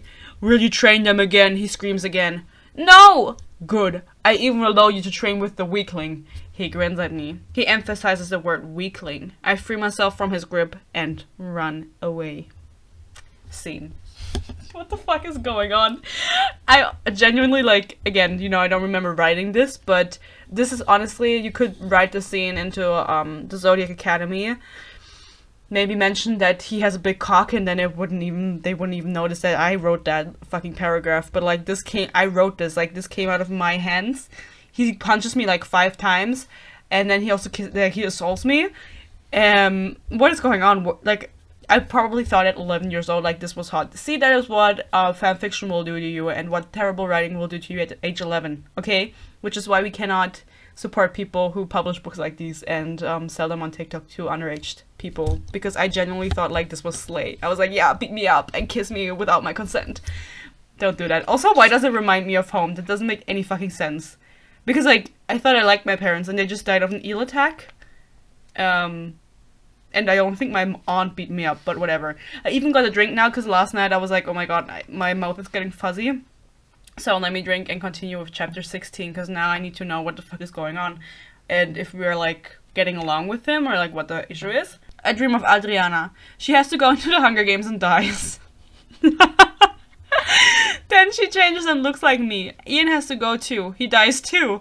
Odd, since he's 19. Then suddenly the winner is shown. Augustine. You see the movie, the summary of the games, and my death. Screaming, I wake up. Panting, I sit up in the bed. I have someone bring me a calming tea, and then I go back to sleep. If you haven't noticed yet, I don't really do descriptions. I just wanted to write dialogue, like, that's all I wanted to do. And so there are no descriptions. That's also why I didn't write, like, how I got from the dining room to the shower, because, like, I didn't know myself. I didn't want to write that. I wanted to write people beating each other up. So, the last day of training was boring. Angus and I repeated a few stations, and that was it.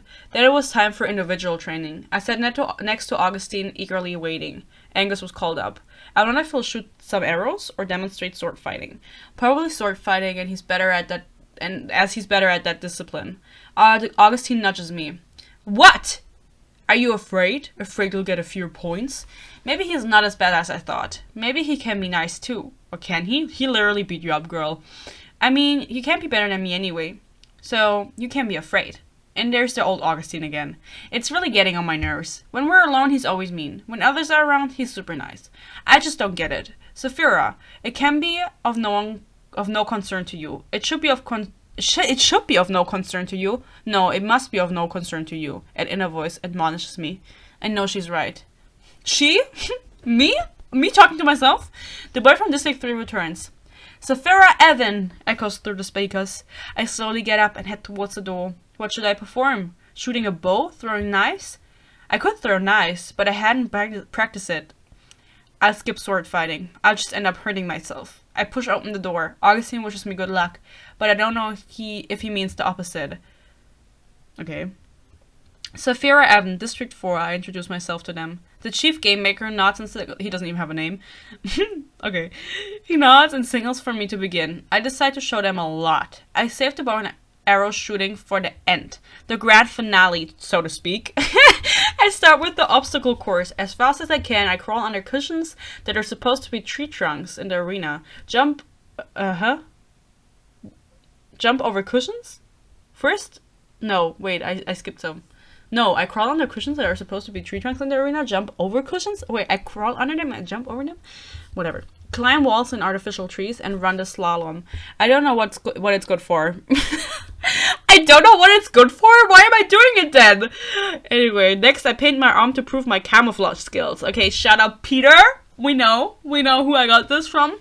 The problem is there is no camouflage skill present. I try my best. Huh? I look over to the game makers. They all look down at me with interest. I quickly go to the knife throwing station and throw a little. Almost all of the knives hit. Only 2 flew past the training dummy. I also go to the plant station and show them my knowledge. How much time do I fucking have to do all of this? Then it's time for my finale. The thing I'm best at. I grab my bow and arrows and think of my aunt Ina.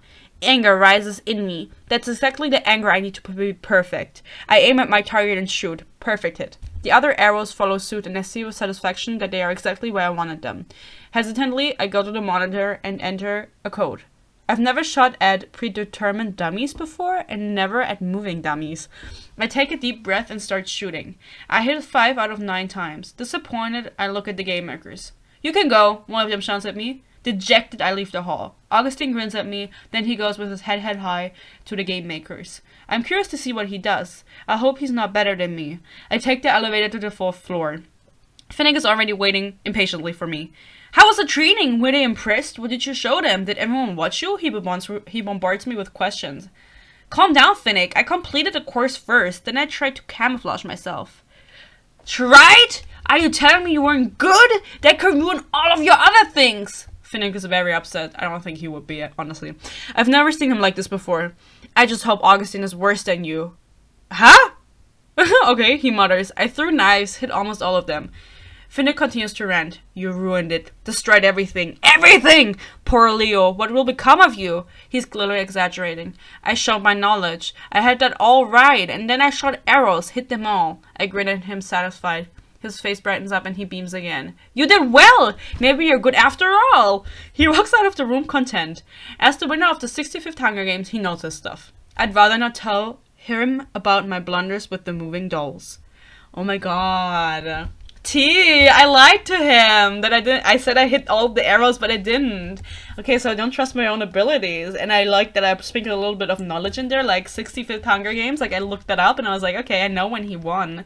But I don't think he would react this way. Honestly, I thought when I read that this was like District 4 fanfiction that I made myself end up with Finnick, but alas, I didn't. Now, I'm really curious how many points we got. And also, like, the fact, you know, it's like we have a small child, we have the bows and arrow, it's just Katniss in a different font, because I just wasn't that creative, apparently. Angus doesn't answer. Hey, little one. You're like a brother to me. Oh, okay. I want to help you. You can't. No one can. The games start in 2 days. Oh, there's only one winner. I want to live, Saphira, but I will sacrifice myself for you. You have a family. I have nothing left. My girlfriend starved to death? My family was executed. I live in an orphanage. My life has no meaning, but yours, Saphira, your life has meaning. He looks at me sadly, a tear rolling down his cheek. You can't sacrifice yourself. You're 13 years old.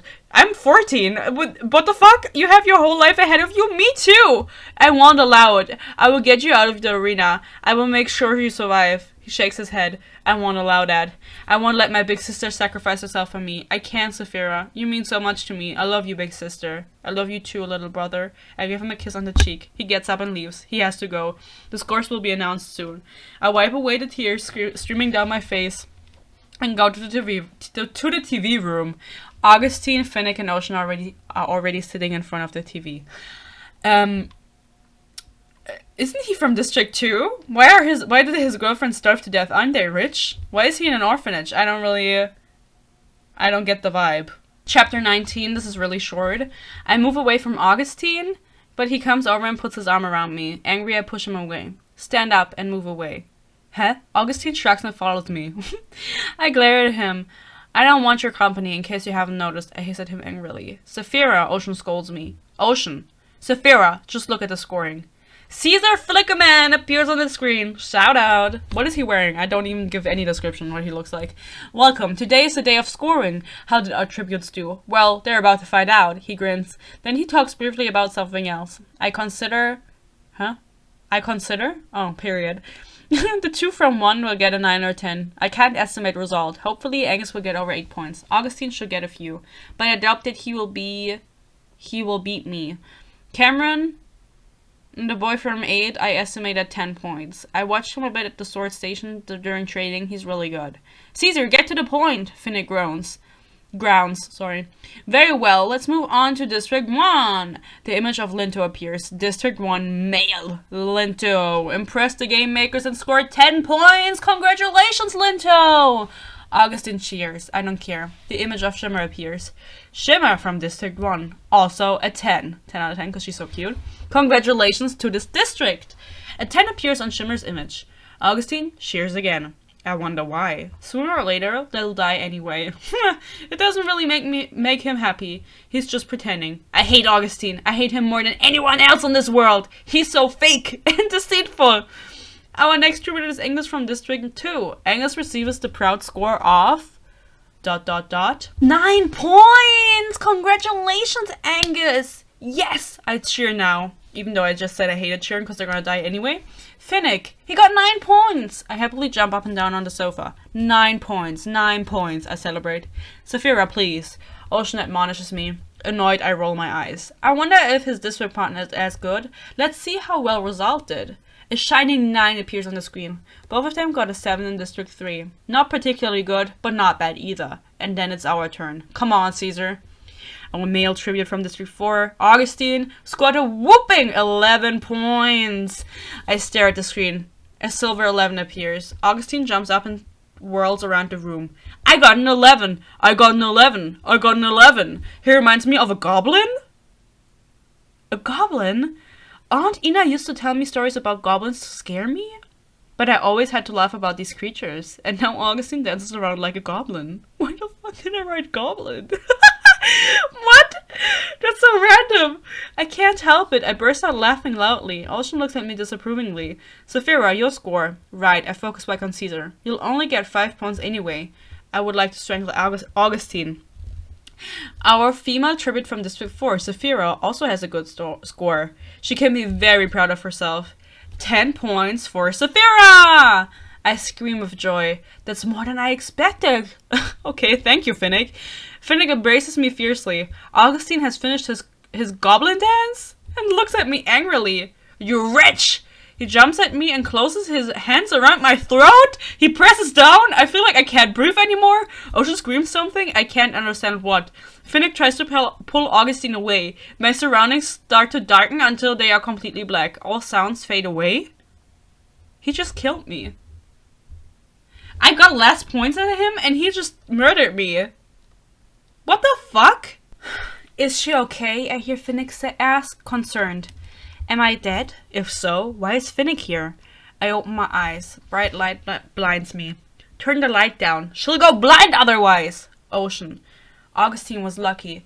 What would we have done if she had died? So I'm still alive. Obviously, bitch. I sit up carefully. What? My voice trails off. You got 10 points. Augustine attacked you and strangled you. You didn't stand a chance. We intervened immediately, Finnick informs me. How long? 2 hours. We're in your room. You should go to sleep. The interviews are tomorrow, and we need to practice for them. Bitch, we didn't practice for anything else. Like, literally, they haven't had any relevancy. Ocean and Finnick leave my room. Thank you for the incredibly helpful, encouraging words, I think sarcastically. I stand up carefully and stumble into the bathroom. I step into the shower. The warm water falls gently on me. I turn my face to the stream. My throat hurts. I'll have to watch out for Augustine in the arena. I shudder. He really scares me. I think he's a little mentally unstable. Okay? I'm so worse than him. I just don't understand him. I turn off the water and step out of the shower. I wrap a towel around me. Hesitantly, I step in the front of the mirror and look at my neck. There are bruises visible. Sobs shake my body. I'm not as strong as I make out to be. I want to live, to be happy, but that's no longer possible. My fellow tributes tried to kill me. Well, my fellow tribute tried to kill me before the arena. He'll take the first chance he gets to kill me. He's been tormenting me the whole time. I can't take it much longer. No, I can take it. I'm strong, and I can do this. I won't let Augustine get the better of me. I pick out a blue nightgown from the closet, because I'm from District 4. It's almost see-through. Okay! But better than these pink frills. I mean, I'm 14. Who am I fucking trying to seduce? When I lay down on the bed, I wonder if I can fall asleep well. After all, I almost died today. The question is moot, as I fall asleep deeply and soundly after a few minutes. Literally no thoughts behind my eyes. Like, I didn't think about this attack any further, like the consequences whatsoever. Anyway, let's continue. The two of them are only talking about District 1. Shimmer just doesn't want to reveal anything about her plans. I actually think it's good. Linto, I wrote his name without an E at the end. But in this scene, I wrote it with an E in the end. So in his name, there's just the word toe. I don't think I knew what a toe was at 11. Linto talks about his great love who is waiting for him at home. Great. It's Result's turn. So, Result, are there any tributes you want to do anything to? Caesar asked. She nods. Yes, Angus and Saphira. I will sacrifice myself for them. That's very unusual, especially for a career tribute. What leads you to do that? I like them. They are nice. I look at Angus in surprise. She just disappeared during training. Angus nods. She told me that yesterday. Why? She wants to. No one understands why she does things. She just does it. She's just mentally unstable. And nothing stops her. Angus comes to me and whispers in my ear. Let's take her with us, the three of us, okay? I nod. Rizal seems to be really alright. The gong sounds. Her time is up. I don't think there's a gong. Rizal walks past me and stops. We talk a little. She's not just okay, she's great. Because of Rizal, I miss Angus's interview. But it must have been great because the crowd is cheering enthusiastically. What did we talk about? He joins Rizal and me. We talk the whole time and laugh a lot. Augustine looks at us smiling. You three are cute. If three were allowed to survive, I would take you. The two of them are beaming, but I am not. I don't trust Augustine. What the fuck is this writing? I hate myself. Saphira, Evan! It's my turn. I walk onto stage with trembling knees. Caesar greets me with a smile. Saphira, my dear, how are you? I have to go into an arena with 23 others. Only one comes out alive. I'm fine. The crowd laughs. Tell us about yourself. Do you have any siblings? No, unfortunately not. I smile. But a cousin, right? She's 12 and you volunteered for her. You love her. Okay.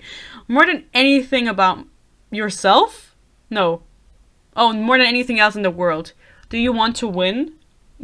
Yes, but also no. What do you mean? Of course I want to win, just for Adriana. But then Angus and Result have to die. One of them has to die anyway. I nod slowly. Result and I will protect Angus. Then he can continue to live, even if he doesn't want to. He looks at me questioningly. I've talked to him about it already. He nods. He doesn't want to accept it, right? Yes. Different subject, Saphira. The training. At 10. Are you proud? That's more than I expected. The gong announces the end of my time. Exhausted, I stand up and go back to my seat. Augustine proudly talks about his plans. I let the other interviews pass me by. Only Cameron and Amy stick in my mind. Okay, tall king. When I arrive in my room, I collapse onto the bed. I try to sleep, but I can't. So I get up and take a shower. I stand under the shower for an hour and think. About Angus, Result, Augustine, Amy, Cameron, and the entire situation.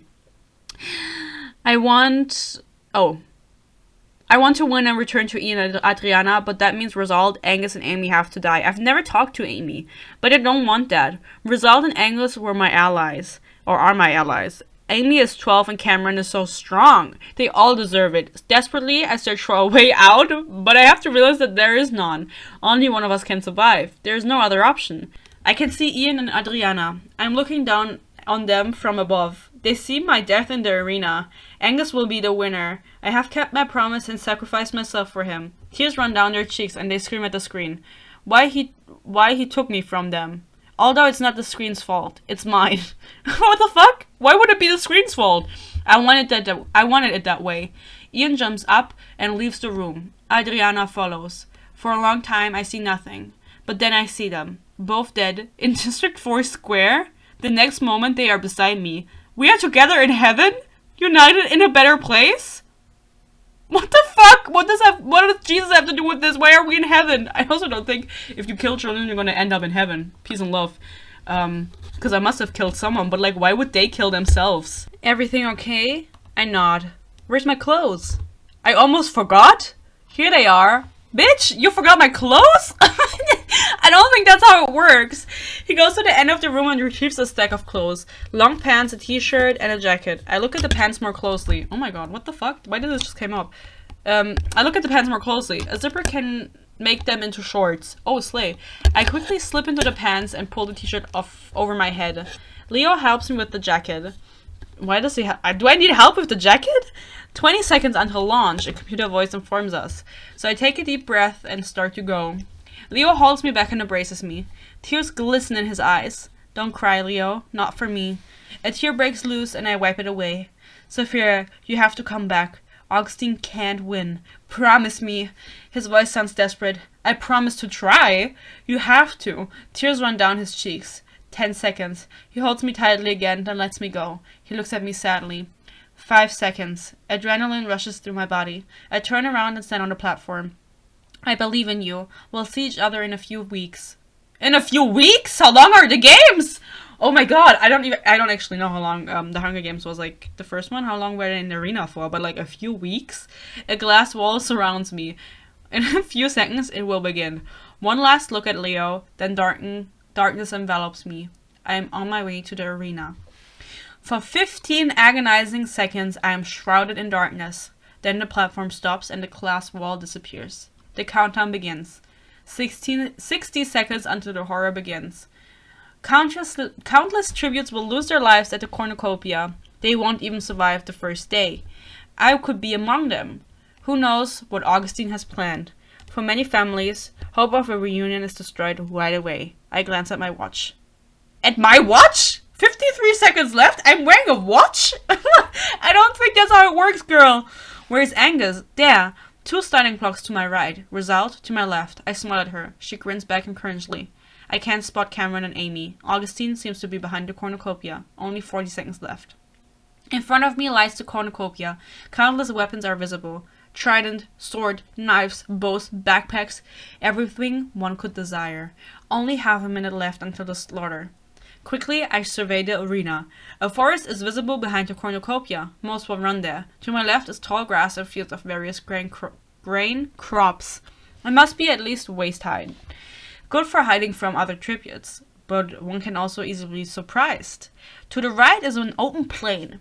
It may become a desert later. Why would I think that? I look behind me. Forest and lake. Perfect for filling water bottles. Something moves in the lake. I squint to see better. What the hell is that? Okay, there's a lake monster. Slayed. Great idea, Sophie. The last seconds are ticking away. Weapons. I need weapons. And this is actually like me counting down from 10, like it says 10. The last weapons. I need weapons. 9. Trident and bow. Maybe knives too. My weapons. Fear is etched on some faces. I smile encouragingly at Angus. Will Augustine kill me? On the first day? No. Can I kill others? I have to. My muscles tense up, ready to sprint. The starting signal sounds. As if on their own, my legs carry me to a trident and bow with a quiver. I grab them before anyone else does. Amy runs into the forest. Angus and Rosal grab weapons, ready to kill. The boy from District 9 crosses my path. Augustine sprints towards him with a sinister smile on his face. He's going to torture him. What? It shoots through my head. I try to warn the boy, but Augustine is already upon him. He knocks him to the ground and slices him open. I feel sick and look away. The boy from District 6, Fabrice, I believe. Fabrice! Stomps towards me with his weapon raised. I stand frozen and look to Augustine. He's still busy with the little boy. How long will he keep torturing him? If I don't move soon, I'll die. I snap out of my paralysis and jump to the side. I thrust my trident into the boy's heart. He falls to his knees and convulses. Then he's dead. I feel dizzy. A person is dead because of me. Shocked, I look at the boy and drop to my knees beside him. I'm so sorry. I'm sorry. It was a mistake. Please forgive me. Bitch, he's dead. I mean, there's no much forgiving to be done here. I'll whisper over and over. Augustine releases the little boy and turns to me. He had to die. You did well, darling. Angry, I jump to my feet. Don't call me that ever again, I hiss at him. He shrugs and throws himself back into the fray. I try to locate Rosal and Angus. They're kneeling next to the cornucopia. I quickly run to them. They're stuffing something in the backpacks. Food and drink, I believe. When they see me, they stand up. We grin at each other. Forgotten this to death. I forgot about it already. The slaughter is over for us. Yeah, period. We run into the direction of the lake. The girl from 8 is ahead of us. She turns around and sees us. Panic grips her and she runs quickly into the lake. Something pulls her down. Maybe an eel. Oh my god, full circle because an eel killed my dad. She screams her lungs out.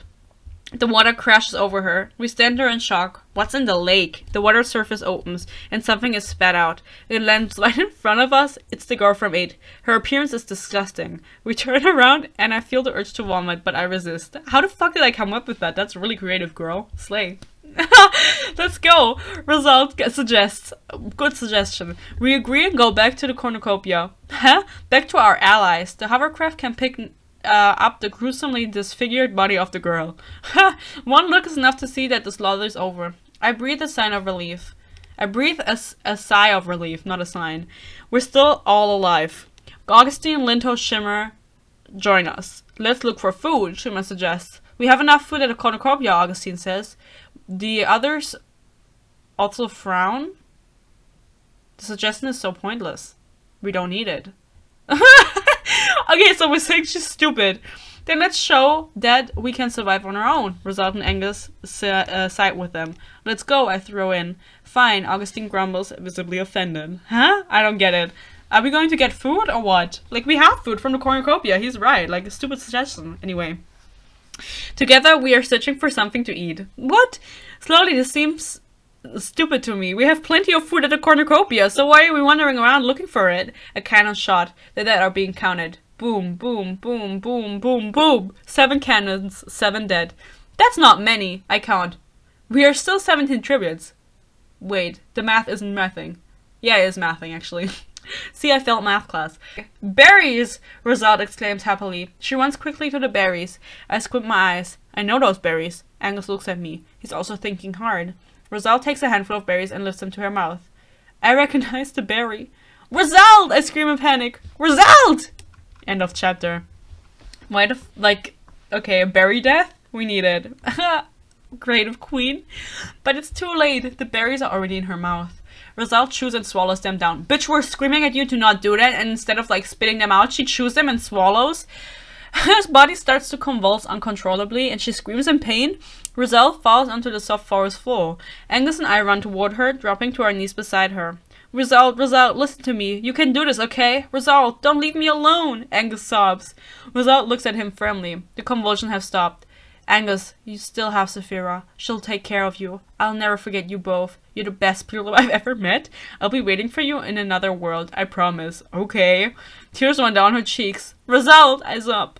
Result, you can do it. Please, Result. She shakes her head with great effort. I'm dying, Saphira. Take care of Angus, please, Saphira. And don't forget me. Her eyes are fixated on me. Don't let me be forgotten, Saphira. Please, I don't want to be just a tribute. I'll make sure Angus leaves the arena alive if I can. He'll live! Result, I could never forget you. You're not just a tribute, you are more than that. I've talked to her once. You're a wonderful person who doesn't deserve to die like this. I'll never forget you, Result. Your death will always be on my mind. You'll always be in my memory, Result. I never want to forget you. Tears flow from Angus and me in streams. And occasionally tear runs down Result's cheek. Okay. She looks at me sadly and closes her eyes, a smile on her lips. Her chest rises and falls slowly, one last time. Then her cannon sounds. Crying, I throw myself onto her lifeless body. Result! Result! Result! I sob over and over. No, why? I scream to the sky. Why, Result? Why am I Result? She's dead, Augustine states. He's such a genius. Unbelievable. What would we do without him? I walk beside Angus at first, but then Augustine comes and sends him away. We fall back a bit to talk undisturbed. What is it? I snap at him. The anthem will be playing soon. I look at him questioningly. The faces of the dead will appear in the sky. Result. He looks at me earnestly. I think it's better if Angus doesn't see her face in the sky. I nod. I could take a walk with him for a bit, and you can tell me who's died when we get back. But can't everyone just see it if you look up? It doesn't matter where you are. You can see it. That's the point. I think about his proposal for a moment. It could be a trap, but I decide to trust him. For whatever reason, because I don't like him. Agreed. We could catch up with the others. Darkness slowly settles over the arena. The anthem will soon sound, and the faces of the dead will be shown. I must think of Augustine's plan, and my plan as the plane opens before us. The cornucopia is right in front of us. The plan. It has a weakness. I run to Augustine and pull him aside. Our plan, remember? He nods. How could I forget? In any case, our plan has a weakness. He frowns. I wouldn't know what it is. You take a walk. When the anthem sounds, he'll still be looking up at the sky. Just because you're not here doesn't mean he's not looking up at the sky and seeing the faces. Augustine thinks for a moment. So what do you suggest? I don't know. We have to somehow keep him from looking up at the sky. He nods. The question is how. Look for food, I suggest. And then when he hears the anthem, he won't be looking up at the sky because he'll be searching for food? That's a stupid plan. Augustine looks at me skeptically. You suggest something. I don't know. That's the problem. I might have an idea. Augustine looks at me expectantly. Just go into a cave, and if he wants to go out, stop him. That's not as traumatizing as seeing like your dead bestie's face in the sky. What is his plan? I just didn't have a plan. Like, I was thinking of the plan as I was writing this, you can tell. And if he wants to go out, stop him. And how do I stop him? Tell him that there could be tributes lurking outside. I'll think of something. Thank you, Augustine. He grins sarcastically and runs to the others, who are already at the cornucopia. I follow him. I don't know if it was a good idea. Maybe it's a trap and he wants to kill Angus. I shake my head. I have to trust him. Next to Angus, there's still a spot free and I fall to the ground next to him. Why doesn't she go with him if she doesn't want him to look up? Why does she have to have Angus go with him? Or Augustine? I keep messing them up, sorry. Angus, do you want to go for a walk? Angus looks at Augustine confused but nods. The two of them stand up and go. Shimmer, Linto, and I are left behind. Augustine and Angus disappear into the forest. What are they doing? Angus shouldn't see Rosal's face in the sky among the dead, I explained to Lindo. He nods understandingly. That's probably the best thing. Shimmer nods. He's really shaken up about it, isn't he? Yes, they're from the same district. As if she didn't know. She reminds him of home, and she was really nice. Leo's voice swirls around in my head again. You're different. Don't forget that. And suddenly I know what he means. Another plan is forming in me. Okay, what is the plan? Why am I different? Tell me, girl, because I don't know. But for that, I need Angus. Hopefully Augustine is taking good care of him and not hurting him. I don't even want to think about what Augustine could do to him. The anthem plays and Rosal's face appears in the sky. Tears well up in my eyes again and I start crying uncontrollably. I don't care what the people in the capital or District 4 think of me now. All that matters now is that Rosal is dead and my grief. Everything else is completely irrelevant to me in this very moment. Her face slowly fades until it's no longer visible. For a few seconds it's dark and in this brief time I leave the grief behind. When I hear Rosal's name now, I will only think of a beautiful, brave, strong, admirable, kind and loving girl. The girl from District 11 is the last dead tribute in the sky. So Amy from 10 is still alive. And the boy from 12. I'm a little surprised by both of them. They're both a little weak, but I feel for them. I don't want them to leave the arena dead. I sigh softly. There are so many here and I want to protect. And some of them are already dead. My extremely nice thoughts are interrupted by a cannon that shunt that is quite close. I jump up in fear. Angus! What has Augustine done to him? That pig! He'll pay for it. Without thinking much, I grab my bow with the quiver and a few knives and run panicked into the forest. I have to go get Angus. I want to see his face one last time. If it's not too late already. What if the hovercraft has already taken him? A wave of panic hits me and I run faster. I run frantically through the forest looking for Angus and Augustine. Where should I go? Where are they? Where's Gray, that damn murderer? Is he so cowardly that he won't show himself? Who's Gray?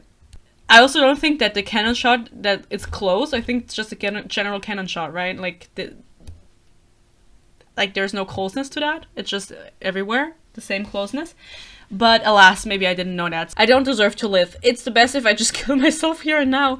It's for the best for everyone. For Adriana, Riva, Phyllis, and Amy. The two girls I so desperately wanted as allies. Who is Phyllis?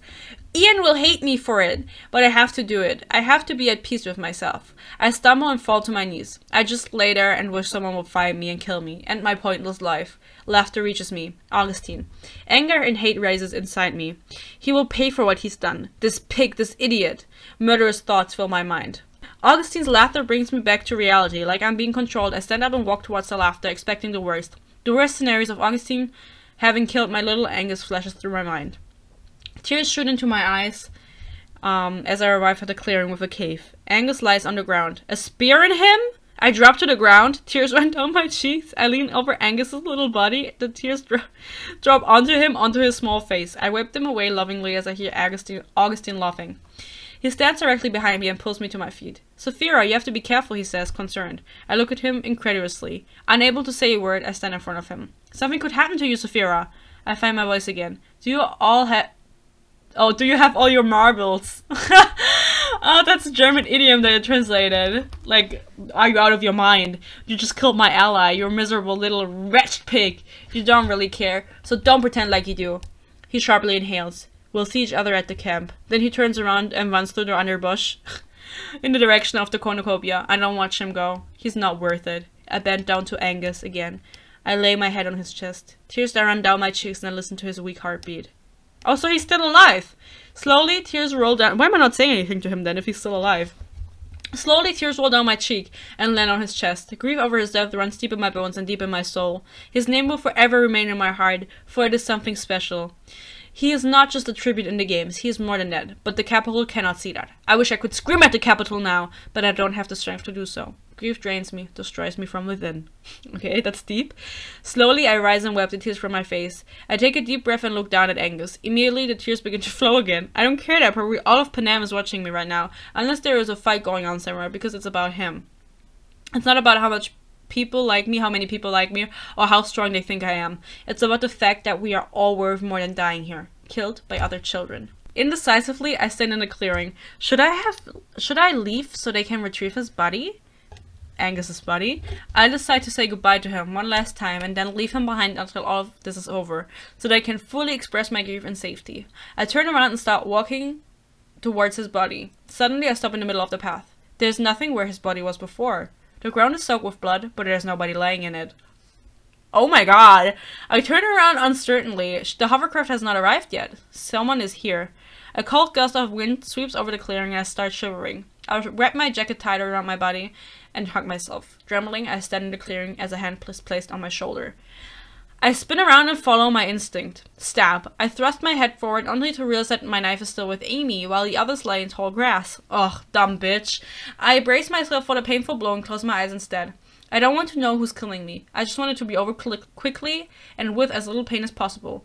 Not just for myself, but also for Adriana's sake. The thought of her makes my heart ache. I miss her. I had hoped to win for her, so I could be with her again. But now, as I ponder all of this, I wait for the pain. My eyes squeezed shut. I stand before a tribute, waiting for my death. Laughter reaches and I cautiously open one eye. I can't believe who is standing in front of me. Disbelief must be written all over my face because the laughter grows louder and the grin wider. Overjoyed, I throw myself into his arms, glad to see him. I've missed him. It's okay, Saphira, he whispers softly into my hair. My head against his shoulder and as I inhale his scent. I missed you, I whisper into his shoulder. I hear and feel his heart beating. He gently strokes my hair. He's no longer the little one, but I am. I didn't even say his name. Is it Angus? Who is it? I don't know. Now he has to comfort me. A tear rolls down my cheek as I pull away a little. He looks at me sternly and wipes away a tear. You shouldn't cry. Everything is okay. He smiles crookedly at me and I have to laugh for a moment, but then another tear rolls down my cheek. Finally, I have him back. Finally, I can be with him again. A feeling of happiness shoots through my body and I wrap my arms tight around his body. What the fuck is going on? Why didn't I never say that this was Angus standing in front of me? I was like, he's back! Who? Literally who? He sits down on the ground and gestures for me to join him. And what's with his fucking stab wound? I lean against him as I cry my heart out on his shoulder. I will never be able to forgive myself. And I don't even want to, I whisper firmly. He looks pained as he gazes at me. Please, you have to. I can never forgive myself for seeing you like this, Saphira. So broken. Tears glistening in his eyes once again, which he had just managed to suppress. We sit there crying together, broken. Both of us. What is going on, girl? Oh my god, when is it over? I don't want to read this anymore. Let me just read the last paragraph to you because this is where it ends basically. It's not much more, but I don't want to read out all of this because nothing significant happens. I sigh and look at Augustine. His chest rises and falls slowly. The muscles are clearly visible. Okay, strong man. A shiver runs through me and I wrap my arms around myself. I sit like this for a while before I finally stand up. I grab a few knives, quivers, and bows. A few bows, multiple, and some food from the cornucopia. Quietly crouching, I move away from the cornucopia. When I reach the top of the hill, I turn around. I look at the cornucopia and my former allies one last time. Then I turn around and walk away with a smile on my lips towards Angus and Amy, my two new allies. And that's it. Okay, so I ditched my allies. I'm with the girl from 12 and Angus, who apparently didn't die from his stab wound and was just pranking me because he was bored or something. And that is the whole fanfiction. And that's when I stopped writing.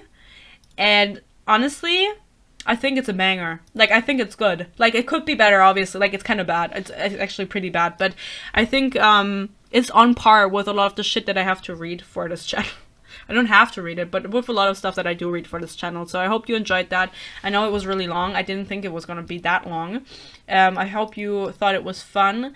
I'm going to upload it somewhere so people can also read it. If you want to read it for yourself, if you want to follow what I read out to you, maybe. I don't think anyone's going to read that, but maybe you're interested. I think it's funny. It's like literally an artifact from the past.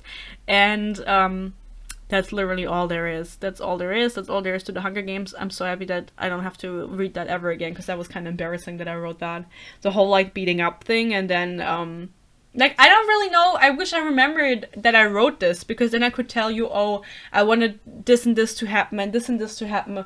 I don't remember a single word I wrote for this fanfiction, so that's kind of upsetting, but, yeah, I don't know how it would have ended. Maybe you can write fanfiction for my fanfiction. Or maybe I should let an AI finish it for me. Should we do that? Do you think we could do that? Let me look it up, okay? I'll see if I can do that. I told the AI to write, I'm going to read out the prompt, because I was like, I have to condense it. I can't give her all the information. It's a girl. I can't give them all the information that the fanfiction has, so I just wrote, write an end to a fanfiction about the Hunger Games where the main character is named Saphira and she falls in love with her former enemy Augustine, but to win, she has to end his life. Because yesterday when I was translating the fanfiction, and there was like these explicit scenes with the sea monster and stuff, they would say, this isn't going against our policy. This is violent. We don't write that. So I had to like frame it nicely. So let's see what they wrote. I didn't really know what prompt to give it, but I think this is good, because I do think I would have eventually made her fall in love with Augustine from the way I was writing it. Saphira's heart raced as she faced her final opponent. This is like better than my writing, no? No? That was very German of me. I was like, huh? No? Okay, whatever. Saphira's heart raced as she faced her final opponent, Augustine, in the Hunger Games arena. She couldn't believe that she had fallen in love with someone she was supposed to fight to the death. But there was no time for hesitation. Saphira knew that she had to win to survive. As the two circled each other, Saphira's mind raced with memories of the moments she had shared with Augustine. She remembered the way he had helped her when she was injured, okay, and the way he had made her laugh during the brief moments of respite. She knew that she couldn't just end his life without feeling the weight of her actions. But then Augustine lunged towards her, and Saphira was brought back to the present moment. She dodged his attack and countered with a swift move of her own. They continued to trade blows, each one getting closer and closer to victory. In a split second, Saphira saw an opening. She could end Augustine's life with one final blow, but as she raised her weapon, she hesitated. She couldn't bring herself to do it. Instead, she dropped her weapon and stepped back. Oh my god! Augustine looked at her in confusion, but Saphira simply shook her head. I can't do it, she said, her voice shaking. I can't kill you. There was a moment of stunned silence, and then something miraculously happened. Augustine dropped his weapon too and stepped towards her. I can't kill you either, he said. I love you, Saphira. I can't live without you. Saphira felt tears prick at the corners of her eyes. She had never thought that this would happen, but in that moment she knew what they had to do. They had to try to escape the Hunger Games together and make a new life for themselves. Hand in hand, Saphira and Augustine made their way towards the exit of the arena. What? As they emerged into the sunlight, they were greeted by cheers and applause. They had won the Hunger Games. But more importantly, they had found each other. Together they looked out towards their new future, uncertain but hopeful. They didn't know what lay ahead, but they knew that they could face it together. And for Saphira, that was all that mattered. Okay? I mean, sure. They just walk out of the Hunger Games. I could have come up with that. I probably would have come up with that for the end of my fanfiction. They were just like, we're over it. Goodbye. And walk out. I love that. That is a slay. Okay, that's a good ending. Should we just leave it at that? I think so. So, I hope you enjoyed my Hunger Games fanfiction. I hope you enjoyed, this embarrassing fanfiction. I mean, my Harry Styles fanfiction, as I said. I can also read that out to you at some point. It's not as long as this. This was really fucking long. I'm aware of that, okay? But I wasn't aware of that before. Like, before I started reading it out. My mouth is fuzzy as fuck. I hope you enjoyed this. I hope it wasn't too boring for you, because, I mean, you just had to listen to me read. And cringe, maybe. But I hope you enjoyed this. I hope this was fun. And if you enjoyed this, maybe I'll see you in the next episode. And maybe I'll see you in my next rant review that's coming out this week. Love you so much. Thank you for watching. Bye-bye.